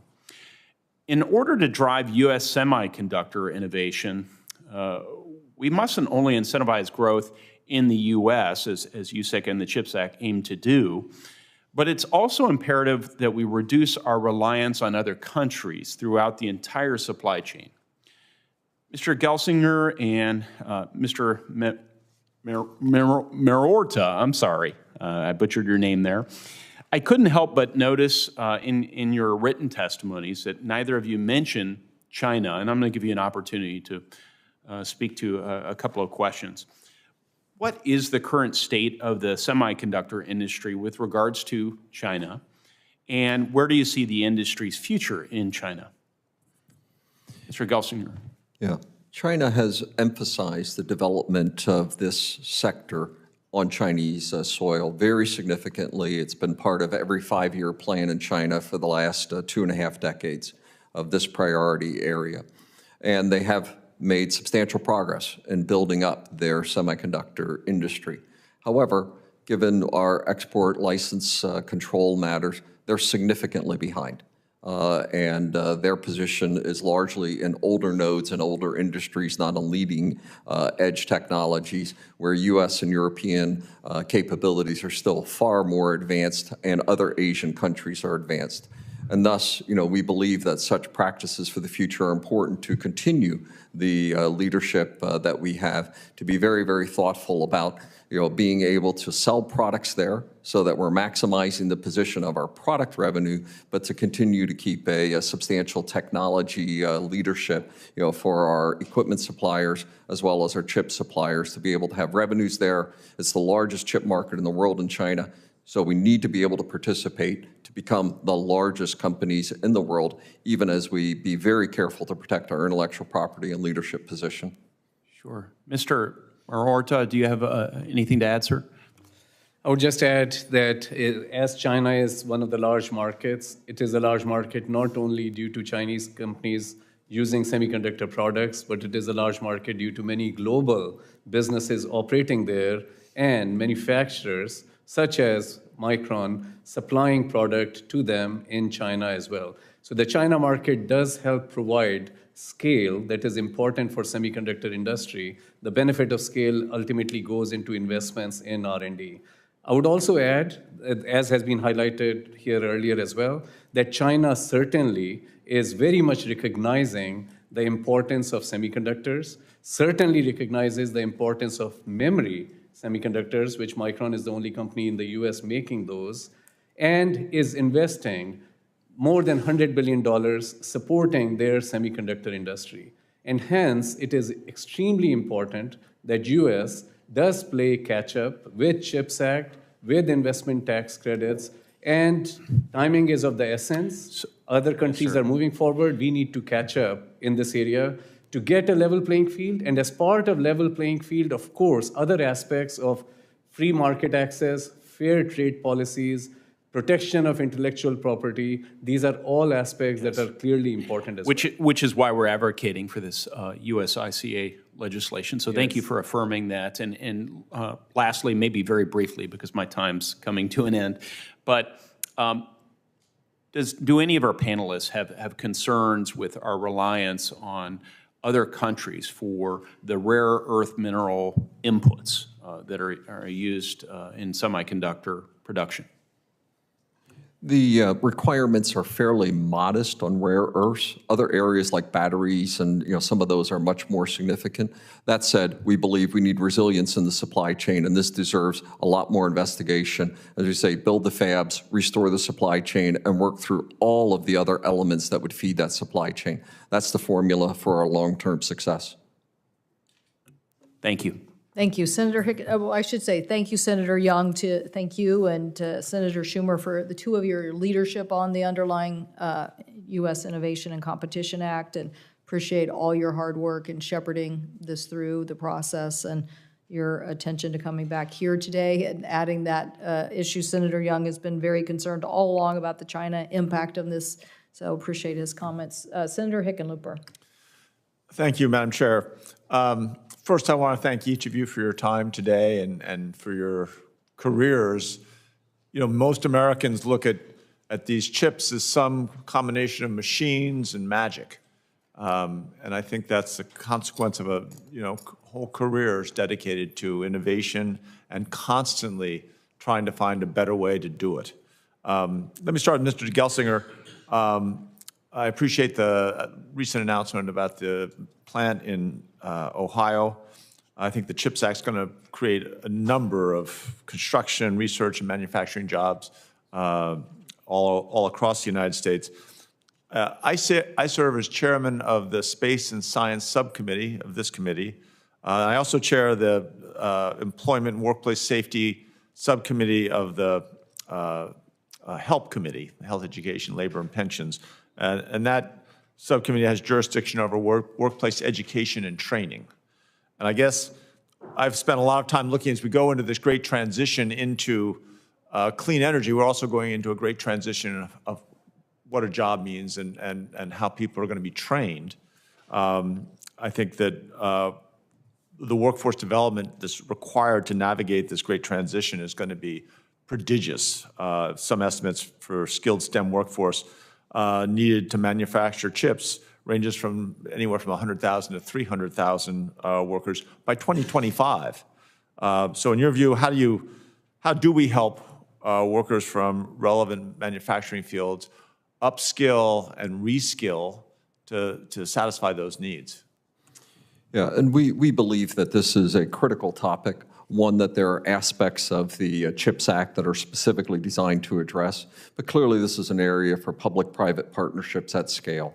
Just last week, we announced a $100 million initiative, right, around our Ohio plant, specifically in this area, right, across the skills, from community colleges and, the most basic entry-level manufacturing, from focus on K through 12, STEAM and STEM educational programs, reaching into, communities that haven't necessarily been affected, such as underrepresented minorities. The position of females in the workplace, particularly in tech fields, has been unacceptable. So these would be some of the examples of what those programs need to address. We also believe strongly that we need the best and the brightest. Right, and with that, our higher education workforce, over 50% of U.S.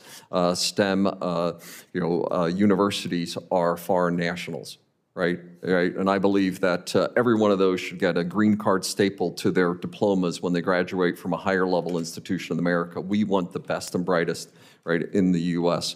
Taken together, this will be a challenging endeavor, right? And I look forward to digging into this more thoroughly with you, as well as the efforts that are part of the CHIPS Act more broadly, work across the spectrum. And we're pretty proud of our reputation in this area, but we know it's not nearly enough. Well, you're describing it, even if everything goes right, and we get immigration right, and we begin to do a better job of apprenticeship to get the kids in, especially young women, people of color. Everything goes right, we're going to be pressed. So I appreciate your answer there, Mr. Marotra. And actually, Mr. Gelsinger, you can answer this as well. The U.S. decline in global chip manufacturing has already been well documented. Obviously, foreign subsidies and incentives are what we've been hearing about. They've taken chip manufacturing and assembly, even many of the design activities. Now we see more of that being done overseas. And I appreciate today's discussion on the importance of the CHIPS Act and the FABS Act, both of which I support strongly. But Mr. Mrotra, would you discuss the role of other factors? And you touched on this a few minutes ago, but as, for instance, trade policies that will play in the domestic semiconductor industry's rebalancing. So I think, again, it is important that we have a level playing field here in the US with respect to our global competitors, and level playing field certainly is intended to be achieved with the start of CHIPS funding, $52 billion funding, as well as with the support of investment tax credits. Those are important initiatives to play catch-up. Of course, policies related to our workforce development, what you just discussed, are going to be extremely important in terms of driving public and private sector partnerships. And then I think it's definitely important that we have policies that drive greater free trade, open markets, and absolutely level playing field in terms of IP protection and partnership with those around the world who do share those same values with us. Perfect. Anything you want to add, either Mr. Archer or Mr. Gelsinger, or either one? No, I think many of the things that you talked about, very important. Just last year, in the last 2 years, Lam Research, we've added more than 3,500 jobs in the U.S. We and our American suppliers are really feeling the pains of this tight labor market. And so, again, anything that can be done to help expand the skilled workforce, everything from manufacturing workers all the way to the most advanced researchers, is very welcome. And some elements of this legislation certainly are very supportive of that. Great. Thank you each. I yield back. Thank you, Senator Hickenlooper. We'll go to Senator Sinema. Thank you. Well, thank you, Chair Cantwell, and thank you to all our witnesses for joining us today to discuss this important topic. Semiconductors are essential for both the economic and national security of the United States. They're necessary technologies that Americans rely on every day, such as our phones, our cars, and our computers, and they're a key resource for our military. During the pandemic, we've seen the chip shortage directly impact everyday families across the country. Arizona is a national leader in semiconductor manufacturing and research and development. The semiconductor industry employs over 20,000 Arizonans. But over the past decades, America's domestic semiconductor manufacturing has fallen dramatically compared to the rest of the world, leaving us vulnerable and forced to rely on other countries. I was proud to be original co-sponsor of the Chips for America Act to help restore America's leadership in semiconductor manufacturing. And in response to the CHIPS Act, we've seen both Intel and TSMC announce significant investments in Arizona manufacturing. But Congress needs to finish our work and fund these CHIPS grants. Our bipartisan bill passed the Senate nearly a year ago, and we need to get this bill to the president's desk. So my first question is for Mr. Gelsinger. Arizonans are proud of Intel's long history in our state. Following passage of our Chips for America provisions, I was thrilled at Intel's announcement of a $20 billion expansion in Arizona, which will translate to thousands of new Arizona jobs. Could you provide an update on Intel's expansion plans in Arizona, the new jobs that will be created, and its impact on domestic chip manufacturing? Yeah, thank you very much. And I am very happy and proud to support that our Arizona project is ahead of schedule. And, we've been able to accelerate that by about a quarter. We expect that those facilities will begin coming online in late 24.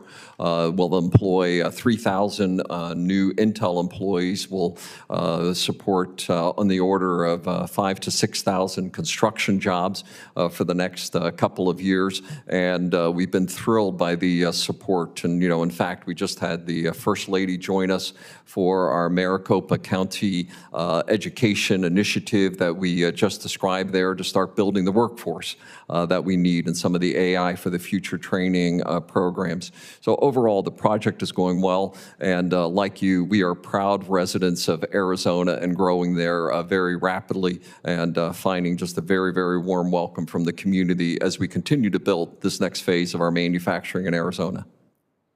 Thank you. It's wonderful to hear you're ahead of schedule.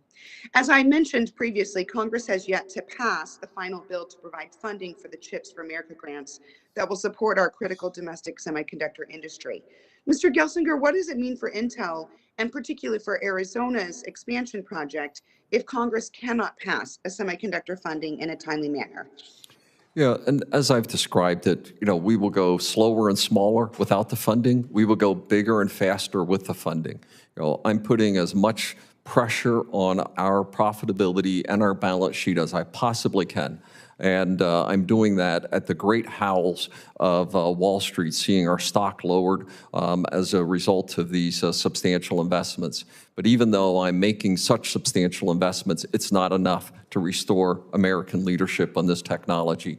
It's about restoring our position in the world, about bringing this industry back from Asia. And we're proud of our investments in Ohio, in Oregon, and very prominently in Arizona. And we also have even broader plans and visions for the next phases of that could be enabled by the CHIPS Act beyond what we've already announced, Senator. And we'd be thrilled to discuss those further with you. Thank you. I've long supported efforts to advance STEM education and ensure that Arizona has a highly skilled workforce that can help support technological advancements. So I was very pleased to hear about Intel's new Quick Start Workforce Development Program partnering with Mesa Community College. Can you describe that new program to train semiconductor technicians in Arizona? And thank you again, Mr. Gelsinger. Yeah, and in summary, what it is a public-private partnership, in terms of them helping us to establish the training programs. We're helping with the curricula, and basically with very high probability, the graduates end up in a job as one of our facilities. So it reduces the risks that the students have. It increases the effectiveness of the educational program, and overall, it's building our workforce for the future. Overall, these types of programs have been seen extremely effectively, and we're thrilled to be able to participate there with Mesa Community College, Maricopa, right, and our other sites. This is the kind of model that lowers the cost of education, increases its effectiveness, and prepares the workforce of tomorrow. Thank you. Thank you, Chair Cantwell. Thank you, Senator Sinema. That concludes the first round as I know it, unless there is a member out there who is either quickly walking over here or is going to jump online. I see that Senator Scott wanted to ask a second round question. My intention is to allow you to do that, and then we would close out the hearing. So again, thank you for, that's kind of the schedule unless somebody's out there who wants to quickly jump in here. So with that, Senator Scott. Again, Chair Cantwell, I want to thank you for hosting this hearing. This is an important issue. It's a lot of money.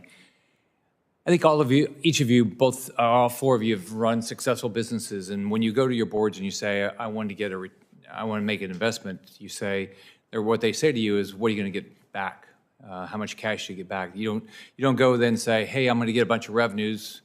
That doesn't help you. You don't say, hey, it's going to have a great economic impact, or gosh, I'm going to add 1,000 jobs. They say, if you're going to invest certain dollars, you're going to get something back. And so I was disappointed that nobody's come back and said, you guys want us to spend $52 billion, but nobody comes back and says, okay, for $52 billion, the taxpayers of this country will get a certain dollar back. None of you, I think, would, if you were the fiduciary, you would say, I'm going to do it without getting a return. So if you have something like that, I'd love to see it because I have not seen it. But Mr. Gelsinger, Intel apologized to Chinese companies about American sanctions. Can you explain why that's appropriate? Yeah, let me just add to the earlier comment on the ROI. The other, obviously, as we've already read in our written testimony, we've provided economic impact across our states, and we can, certainly dig into that more with you for the future. These are good ROI investments. Can I just explain that for a second, though? But it's also, if revenues is not return. Right, these are state economic impact returns. Again, we're happy to have that conversation. Revenues to a state. I mean, I probably did 1,000 economic deals when I was governor of Florida. I didn't say, somebody said, hey, I'll bring you revenues. From a state perspective, revenues produce tax benefits, so we're happy to dig into that more with you. But it's also about returning this industry from Asia to American soil, right? It's also about national defense. These are policy issues for the nation that stretch well beyond just the economic direct benefits associated with it. Now, with respect to the China comments as well, the situation was in response to our supplier letter. This is a global supplier letter that we put in place to minimize risk, to manage our supply chain globally. No forced labor, no slavery, no other inappropriate actions. That global supplier letter inappropriately included a specific reference to one region in the world. It was a global letter covering many parts of our global supply chain that touches almost every country in the world. That was inappropriate. We revised the letter So you think it's appropriately. inappropriate to say you shouldn't buy products that are created with slave labor? Our letter makes it very clear that we do not support slave labor anywhere in the world. However, as a global letter, we shouldn't have been calling out any particular region, since there I'd are call many out regions anybody in for the slave world. labor, not call it out by regions. I think that's inappropriate. We could enumerate those across the world, and we didn't seem that's appropriate. The policies are labor. clear. We have reinforced this very, very aggressively, that our policies on such matters are clear, consistent across the world, and that's how we're going to continue to operate, and we've been proud to operate for decades in the past. And for that, you can be confident that we will be enforcing, not just the U.S. policies, obeying the laws of the U.S., but continue to be a great global employer and managing our supply chain with that in mind. Buying products created with slave labor is wrong. Let's go to the next question. As a company, it seems to me your biggest risk is going to be exactly what's happening to Russia. Companies doing business in Russia right now. If China, first off, you can look right now, people are mad that companies are doing business in China because of the human rights issues. Putting 1 million people in prison for their religion, taking away the organs involuntarily of prisoners, taking away the basic rights of Hong Kong citizens, threatening Taiwan. So already your company, anybody that does business in China has a risk. So aren't you, as a CEO of a company, shouldn't you be going to your board and saying, hey, look, we've got a big problem here? Because the American public, European, the people who live in Europe are going to say, hey, you got to get out of China because they're about to invade Taiwan. And when they do, what are you going to do when you have all these operations in China and the expectation is you shut down? Why wouldn't you have to move? Why wouldn't you, on your own, without getting a subsidy from the American government and the American taxpayer, say, I've got to get out of there right now? The Chinese market is almost half of the semiconductor market in the world. Approximately half of that is manufacturing and supply. Approximately half of that's consumption. It's the fastest growing semiconductor market in the world. So if we're here to be the largest provider of semiconductors in the world, we must be participating in the largest market for semiconductors in the world. I read companies, I don't care about being the largest. I care about what do I have to do to make sure my company remains viable? What are you going to do when China invades Taiwan and you're expected to stop doing business in China? You're just going to say, nope, I'm just going to keep doing business in China because I don't care.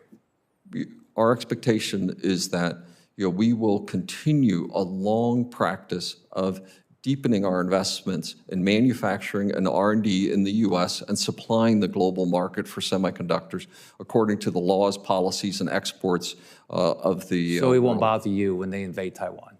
It will bother me enormously. In fact, the concerns that I have around the geopolitical situation drive the passion and urgency to build this industry in the U.S. This is a core reason why we are here. We have allowed this industry to shift to Asia. It is time for us to get it back onto American soil. And we are passionate about that. That's why the CHIPS Act is so critical to get it done now. So let's put the point. You can't tell me how a taxpayer of Florida gets a return. I think we've addressed that. There's no study. Okay, you continue to apologize for American, American position that we shouldn't be doing business with a communist country where they have human rights violation, and you won't even acknowledge that you would even stop doing business in communist China if they invade Taiwan. I think that's wrong. Senator Scott, I don't think that is what Mr. Gelsinger said. I do want to say, for the record, there is an analysis that was done by a Boston consulting group on the impact. Over 6 years, they project that a $50 billion manufacturing incentive would generate $147 billion to GDP and 1.1 million jobs. So I do think that there are some analysis out there. Every dollar from the federal government put towards the semiconductor research directs about deliver $16.50 to GDP as a dollar to investment ratio. So there are some analyses out there. I do think that they're important to take a look at this. I also think that these issues are very challenging to us in a global economy. I'm a person who supports trade. I actually think trade changes culture. I think that doesn't mean that we don't have bright lines, and I think we have a lot of bright lines in the United States, and one of them is about our national security and basically saying that we don't want to have communication products that have government backdoors to them, and we want anybody can be in the global supply chain, but if your government doesn't honor this aspect of making sure our architectures are protected and secure, then we don't want to do business. So, but this bill is really going to be about us creating a framework in which the United States gets that next generation, like my chart said, the next generation supply chain here. I want to thank all our witnesses. Mr. Feit, thank you for hanging in there from Europe. You didn't get as many questions as the other people, but I want you to know every time you talked, Mr. Gelsinger wrote down what you said. And the reason I'm pointing that out is because I think that is symbolic about the ecosystem that we're trying to create. If this all exists here in the United States and you have those closer relationships, and the whole supply chain is talking to each other, and they're talking about what their needs are, and they're talking about the next generation, I guarantee you the United States will do the right things to help catch up on this shortage and lead the way in next generation technology. You heard from many of my colleagues who had various takes on this issue. You heard from Senator Rosen about her interest in the broadband system. I too have a very keen interest in our grid and electrification and what we're going to do to, we're not going to make any of the transformation without our grid providing more of the communication system. And so there's just so many opportunities before us. So I also want to thank you, particularly you, Mr. Gelsinger, but obviously our other witnesses. Look, we want to see these companies driven by good engineering. It's called the information age for a reason. That means that the opportunities are there, but we need the engineers. So I actually applaud some of the financial decisions you've been making because it's being based on good engineering. And I guarantee you in the end, that is what is going to be rewarded by American investment is solid, good engineering. We've led in this area in the past. We want to lead again. We appreciate what that'll do for us, for innovation, and for jobs in the United States of America. So thank you all very much for being here. The hearing will be open in the record for 2 more weeks. Senators will have until Wednesday, April 6th at noon to submit questions for the record. Witnesses will have 2 weeks to respond to those questions, and we appreciate your diligence on that. But that concludes today's hearing. We're adjourned.